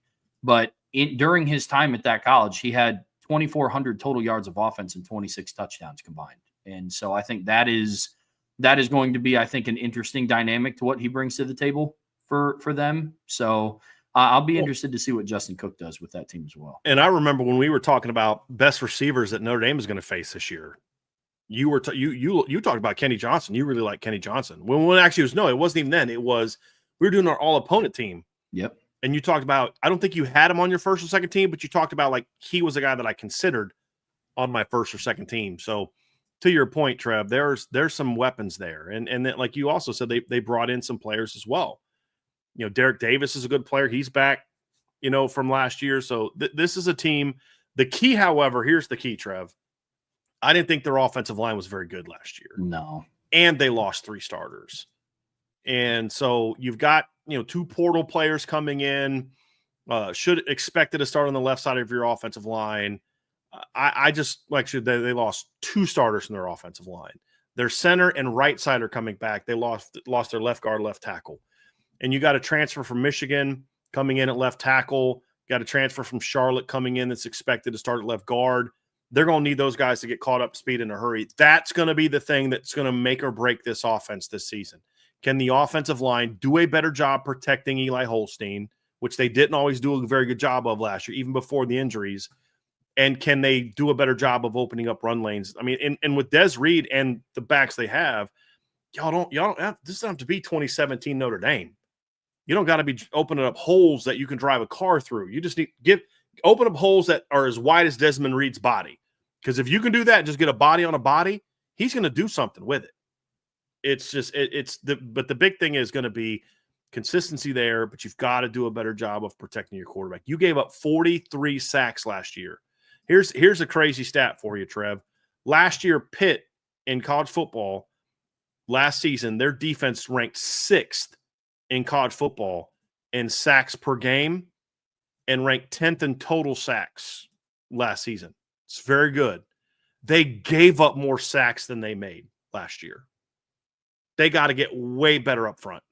If they're just solid, and that's all they need, just be solid on the O-line, this Pitt offense is going to be very good, and this Pitt team will have a chance to win at least 1 or 2 more games than they did last season, at least. Against what we'll show you when we break it down is a pretty challenging schedule, pretty challenging ACC schedule, especially when you look at their non-conference. I'll say this. I put a lot of weight into offensive lines that return experience. The caveat to that is when your offensive line ranked 126 in the country last year in sacks allowed, and you return 3 of those starters. So that's kind of the balance. I'm totally on board with you. It's like what we talk about with Notre Dame all the time. This offense can't be what we believe that it can be unless the issues on the offensive line get shored up. But Brian, as you know, the offensive line is not the only thing that kind of has to get turned around with Pitt. There's a lot of things on their defense that are going to be interesting. Now, when we do talk about Pitt's defense, this is the interesting piece with them. Big picture, they have to get better. Last couple of years, their defense hasn't been great. Surprising, because that's been Pat Narduzzi's that's his baby. That's like Marcus Freeman not having a good defense. It's like, really? Like, And how's that and happen? that's what's interesting, because the first thing that people might look at is, well, maybe they don't have the talent. And their front seven is extremely talented. Yeah. And so that's what makes the conversation around Pitt's defense that much more interesting. I think you could make a case that they didn't have real good talent in the secondary. And we'll talk about that. But their Yes. front seven talent's pretty good. And you could make a case, honestly, Trev, going into the season, that Pitt has the best linebacker room in college football coming back. Yeah. And it's not just like when you look at their numbers last year, Kyle Lewis, who's a preseason first-team All-American, finished last season with he had 15 and a half tackles for loss. He also had 7 sacks. He had 101 tackles. Now, yes, he had more assisted tackles and solos, but when you break down their film, his assisted tackles are like legit assisted tackles. Like, he's around the ball a lot. He had 7 sacks, which is good, but he had 15 and a half tackles for loss. That means 8.5 of his tackles for loss were run plays, were not pass rushes. And you talk about a guy that also had 3 pass breakups and 4 interceptions. This is a kid that impacts the game as a pass rusher, as a cover player, and as a run defender. And he's an outstanding college football player. I don't know what kind of NFL prospect he's going to be. I'm not an NFL draft guy. He's only 6 foot. He's only 225, maybe 225. I mean, he's listed at 225. I don't know if he is. I don't care about all that. As a college football player, this kid is big time and is without a doubt one of the best. I mean, and when I say one of the best, I don't just mean what he does at Pitt. I mean, you put this kid on just about every linebacker room in college football, and he's starting for you, and he's one of your better players. Like, I think he's an outstanding football player. But he's not alone. This isn't just about him. Rasheem Biles last year had 82 tackles, 14 and a half tackles for loss, and 5.5 sacks. He had 9 pass breakups and 1 interception. Between the two of them, they had 17 passes defensed. They had 12.5 sacks. Big time impact in the pass game. But and I talked how Lewis had 8.5 run game stops. Rasheem Biles had 9. So over 17 run game stops behind the line of scrimmage. These are again, he's a smaller guy, 6'1", 215. That's his listed weight. But they can fly. They're legitimate, like, big time athletes for college linebackers. They're smart, they're instinctive. They both have to do a better job of getting off blocks when teams can run right at them. And that's what teams have had success with last year, is running right at them. But some teams, I should say, had some success running right at them. I shouldn't say everyone did. But, man, Trev, these two guys are impact players. And Braylon Lovelace, who also comes back, he's their starting middle linebacker. He's the bigger guy at 6'2", 225. He had 53 tackles last year, but he had 10.5 tackles for loss and 4 sacks.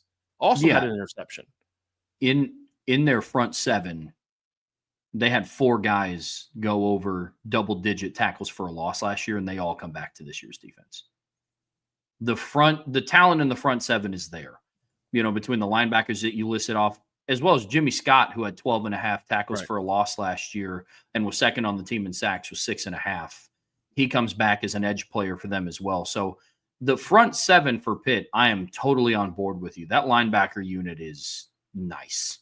Yeah. Like, you can make the argument to stack them up against any unit in the country. And I mean that legitimately. Yep. It's a good group of guys. And their run defense last year statistically was very good. 112.8 yards per game, only 3.1 yards per carry. It's outstanding.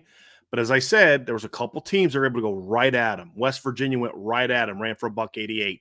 Louisville ran it right down their throat with mid-zone, outside zone, inside zone, and just ran right at them, went for 212 yards, just ran it down their throat.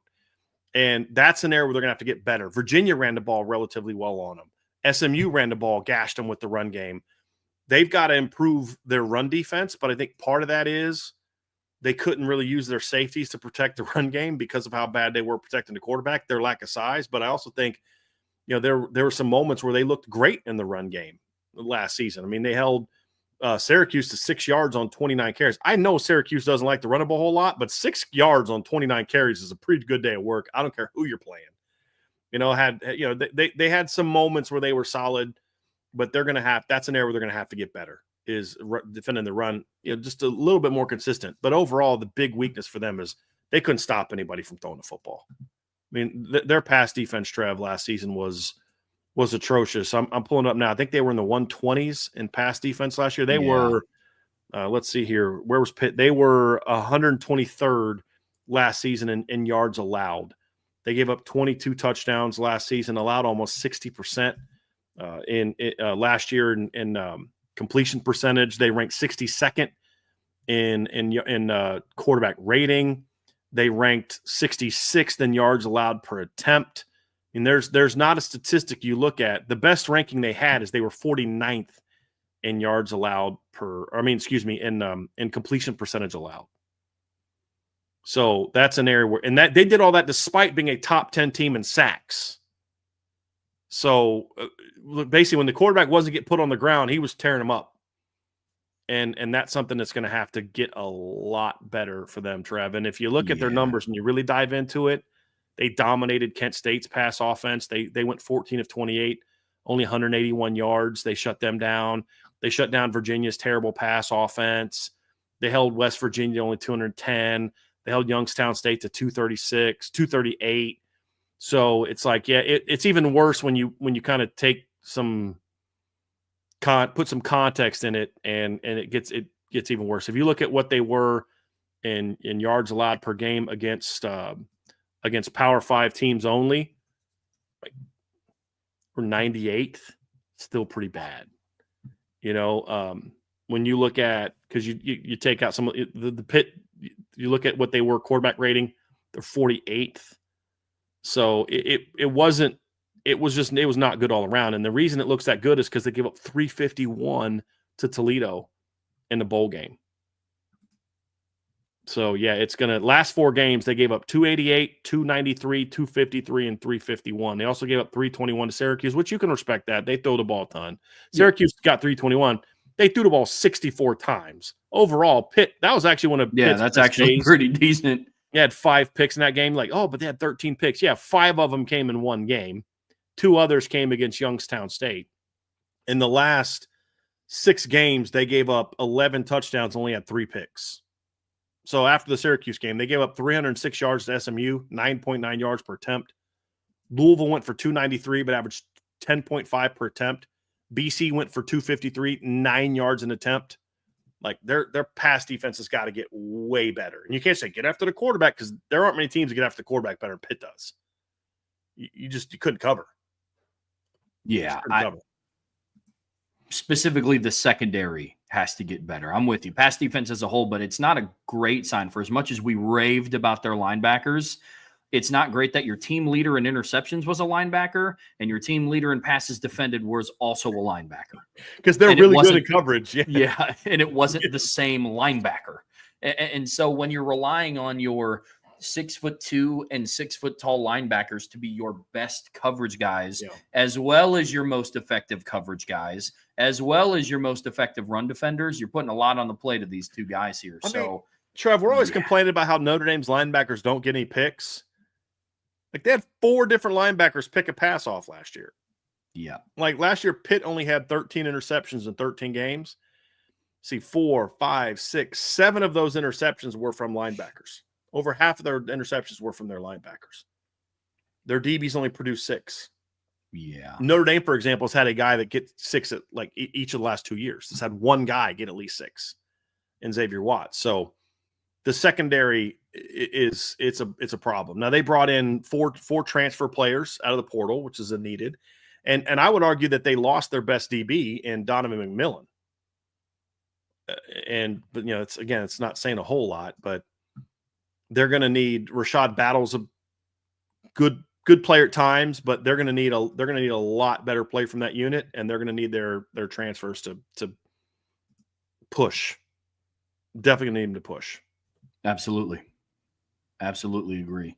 Well, let's dive into some of the competition that they're going to be facing this upcoming season, Brian. Prediction time is always fun, Trev, because you get to talk about like a lot of the other teams and then go through their schedule and who they face, because that's going to have such a factor in who these teams play, Trev. And when I look at this Pitt team as I'm studying them, I got to say, this is for a team like Pitt, I think this is a pretty challenging schedule. Yeah. I do. I like this schedule. So meaning it's one that if they are good, they will have earned it. If they're not good, then you're like, okay, you can't compete with those good teams. But first of all, big picture, Trev, I would argue that the 4 best teams they play, just my opinion, 4 best teams they play, they get them all at home. Yep. That's Louisville, NC State, Notre Dame, and Miami. They get them all at home. I think that's, at times I've said that's not good because you're playing teams you have no shot to beat. Mm-hmm. In Pitt's case, I don't think that's true for any of those teams. I mean, it's unlikely they beat Notre Dame, but it's not an impossible game for them. Nope. We've seen Pitt teams with less talent than this one beat or play tight with some good Notre Dame teams over the years. So I think in this case, I think it's actually good for them that they get those teams at home. Their road slate is still, at West Virginia, at Florida State, at Syracuse, at Stanford, at Georgia Tech. You could argue that Georgia Tech's a team that belongs in that top 4. And then it'd be 3 or 4. That's arguable for sure. But I think overall, Trev, when you look at the schedule, a 9-win Louisville team, a West Virginia team that I think is going to be dangerous this year, a BC team that is going to be better this year. I think you're looking at this team and saying, hey, I think this team faces a really good schedule. And if they can win 8+ games, they will have earned it. And it'll be a great sign that this program's turning things around. So when you look at their schedule, Trev, that's my takeaway. I was curious kind of what you think about this Pitt schedule. Yeah, the success of Pittsburgh this year will be made by how they perform on the road. And that's kind of what it was last season as well. You go and you look, and even when they were going on their run last year in 2024, you go and you look at what Pittsburgh was doing on the road, and it wasn't great. Yes, they got a win in week 2 on the road against Cincinnati. They beat Cincinnati 28-27. And it's not like Cincinnati last year was a wagon. You go through and you look at what they did against North Carolina on the road. Decent win, 10-point win, 34-24. You lose to SMU on the road. You lose to Louisville on the road. Pitt was not that great away from home last year. So their schedule, when I look at it, is going to be made, or you're not going to hold serve at home. You're not going to be able to go 7-0 at home with Notre Dame, Miami, Boston College, Louisville. But you go and you look at your road opponents. At West Virginia, it's a rivalry game. West Virginia has a first-time not first time, but a new head coach this year, going into year 1 of the Rich Rod tenure. How will they be? I think in a couple of years, this could be a vintage West Virginia team if Rich Rod kind of gets his feet under him and is able to do it. But year 1, it's up for debate. Florida State, who knows how they're going to be? I couldn't tell you. Part of me wishes that Florida State was on Notre Dame's schedule this year just so we could try to break them down and do what we've done with, all the other opponents. But Florida State, couldn't tell you. At Syracuse, it's another one. Last year, it was a lot of, the high-powered offense. It did all that. Well, Pitt was able to beat that team last year, and they lost a lot from what was on that roster. How's Syracuse going to be, though? Another question, don't know. Stanford, I think we're all kind of general consensus. They're not going to be that good this year. You look at the roster, you look at all the stuff going on back house, that's going to be a mess. And then at Georgia Tech, if Pitt can find some way to go 3-2, 4-1 in their road games this year, I think that's going to hold the key to success of their schedule, truthfully. I just wish that Duquesne would have played Pitt when I was coaching at Duquesne. Like, that'd have been pretty cool. Like, that'd sweet. That'd have been pretty sweet. I look at this team, Trev. You didn't give your record prediction, right? We're just still talking through the schedule. Yep. I think when I look at Pitt, I think you're spot on. It's going to be hard to hold serve at home. But you've got the more of those games you can win, the better. When you look at Louisville, BC, NC State, Notre Dame, and Miami, if you can go 3-2 in those games, you've got a shot to get to that 8-win mark that we talked about. If you go 2-3 against those teams, then it's going to be really hard for you to be better than you were last year, just 7-5. Because now you can only afford to lose one game against West Virginia, Florida State, Syracuse, Stanford, and Georgia Tech on the road, which is going to be really hard. An ideal scenario for Pitt, in my opinion, is minimum 8-4 record. That means you can afford 2 at home, but you can't go any more than that. Because now when you look at West Virginia, at Florida State, at Syracuse, at Stanford, at Georgia Tech, well, it's a lot easier for me to envision them going 3-2 in those games than than 4-1 in those road games. If you are able to really do well at home and only lose to one, let's say you beat Notre Dame and lose Miami, or lose to Notre Dame and beat Miami, or then you have a much better shot, because now you can sustain one more road win. But I think this is my point. After the first two games, which should both be wins, with all due respect to the Dukes, you're talking about West Virginia, Louisville, Boston College, Florida State, Syracuse, NC State, Stanford, Notre Dame, Virginia, Georgia Tech, and Miami. So of those 10 games, 8 of those 10 teams made a bowl game last year. And one of those two teams that didn't make a bowl game is Florida State. So when I look at that, that's a challenging schedule. Pitt will, if they win 8-9 games, they will have earned those 8-9 wins, in my opinion, this year, Trev. Because I do think this is, and it's a nice blend of, you're not dominant at home or dominant on the road as far as tough games. It's a nice blend. You got some challenging road games. You got some challenging home games. You got to be able to beat some teams that maybe are on your level talent-wise, or maybe even a little bit better. And that's what I don't know that Pat Narduzzi can do, unfortunately. I don't know that he can win those games with consistency, because he hasn't really done it since 2021. But that's what's in front of him this season. So that's my breakdown of Pitt. You ready to go through it and make our predictions, Trev, as we wrap this up with some predictions? I am. Let's do it, man. All right, I'll let you go first. So when I look at this Pitt schedule, you guys know I've been pretty consistent with. I'm pretty high on this Pitt team this year. I like Eli Holstein. I like the talent at some of the skill positions that they have. A little bit higher on their receiving core than some. Brian and I talked about that today. Love their linebacking core. I have Pitt finishing the regular season at 8-4. I have them losing to Louisville. I have them losing on the road at Florida State. I have them losing to Notre Dame, and I have them losing on the road against Georgia Tech. So I have a team that has some tough losses in there, but I also have them beating Syracuse on the road, a much improved, what we believe to be a feisty Boston College team, an NC State team that we also have, like, they're the team that we picked for Notre Dame to be on upset alert on. And then I have them beating Miami at the end of the year. Let me explain. I don't think it's because the talent on Miami's roster is bad, and it's not because I'm down on Miami as much as what this prediction may lead to think. But you go and you look at the end of Miami's schedule. We're talking about a team that doesn't leave the state of Florida until November 1st. And then you wrap up the season without bye weeks, back-to-back road games, on the road against Virginia Tech and on the road against Pitt at the end of November. At Pitt right after Thanksgiving in the cold. As someone who lived in Pittsburgh when I coached because Duquesne is in Pittsburgh and I live there, it gets cold in November. Yeah. November, brother.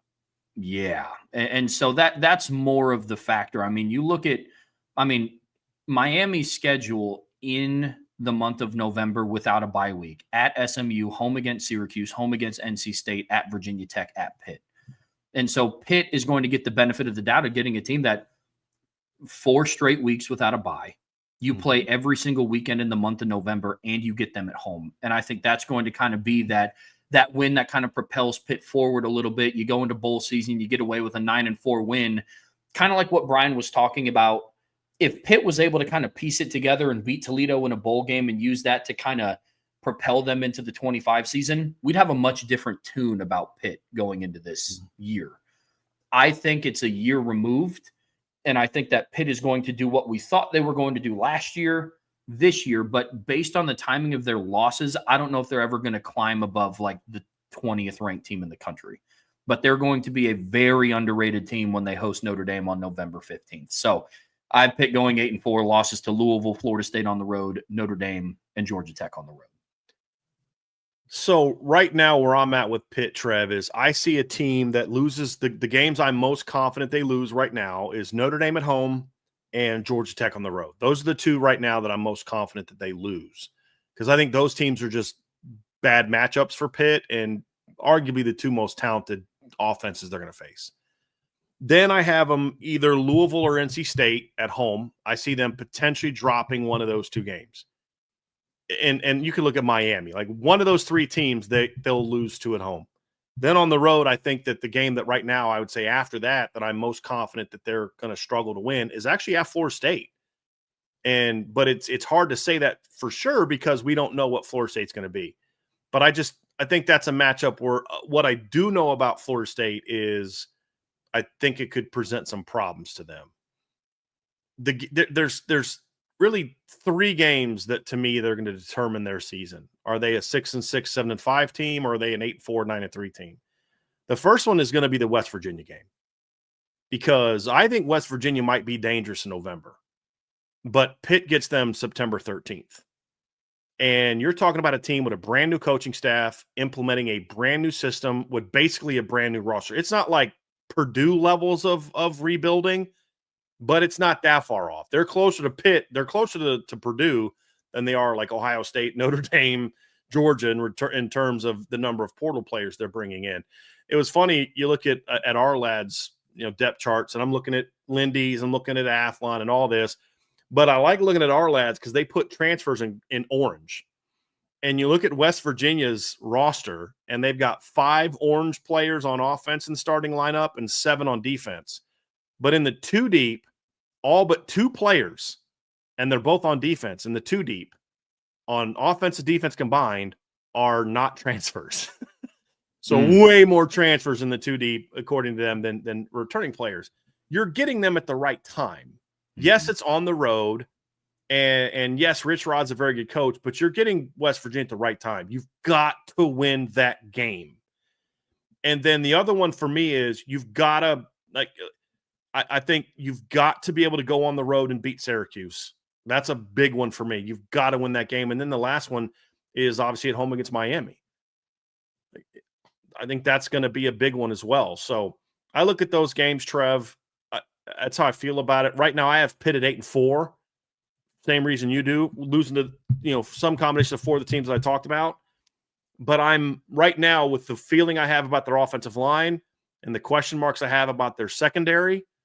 If I had to say, if I'm going to be wrong, I think I'm going to be wrong more on the 6-6 side than I am on the 9-3, 10-2 bounce back, because they got to prove to me that when they played Louisville last year, it wasn't even competitive, Trev. It wasn't competitive. No.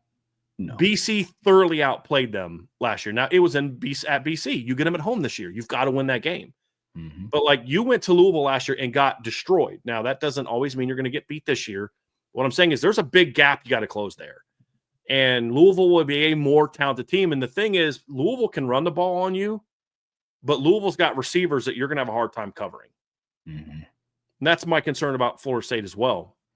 It's my concern with them at home against NC State.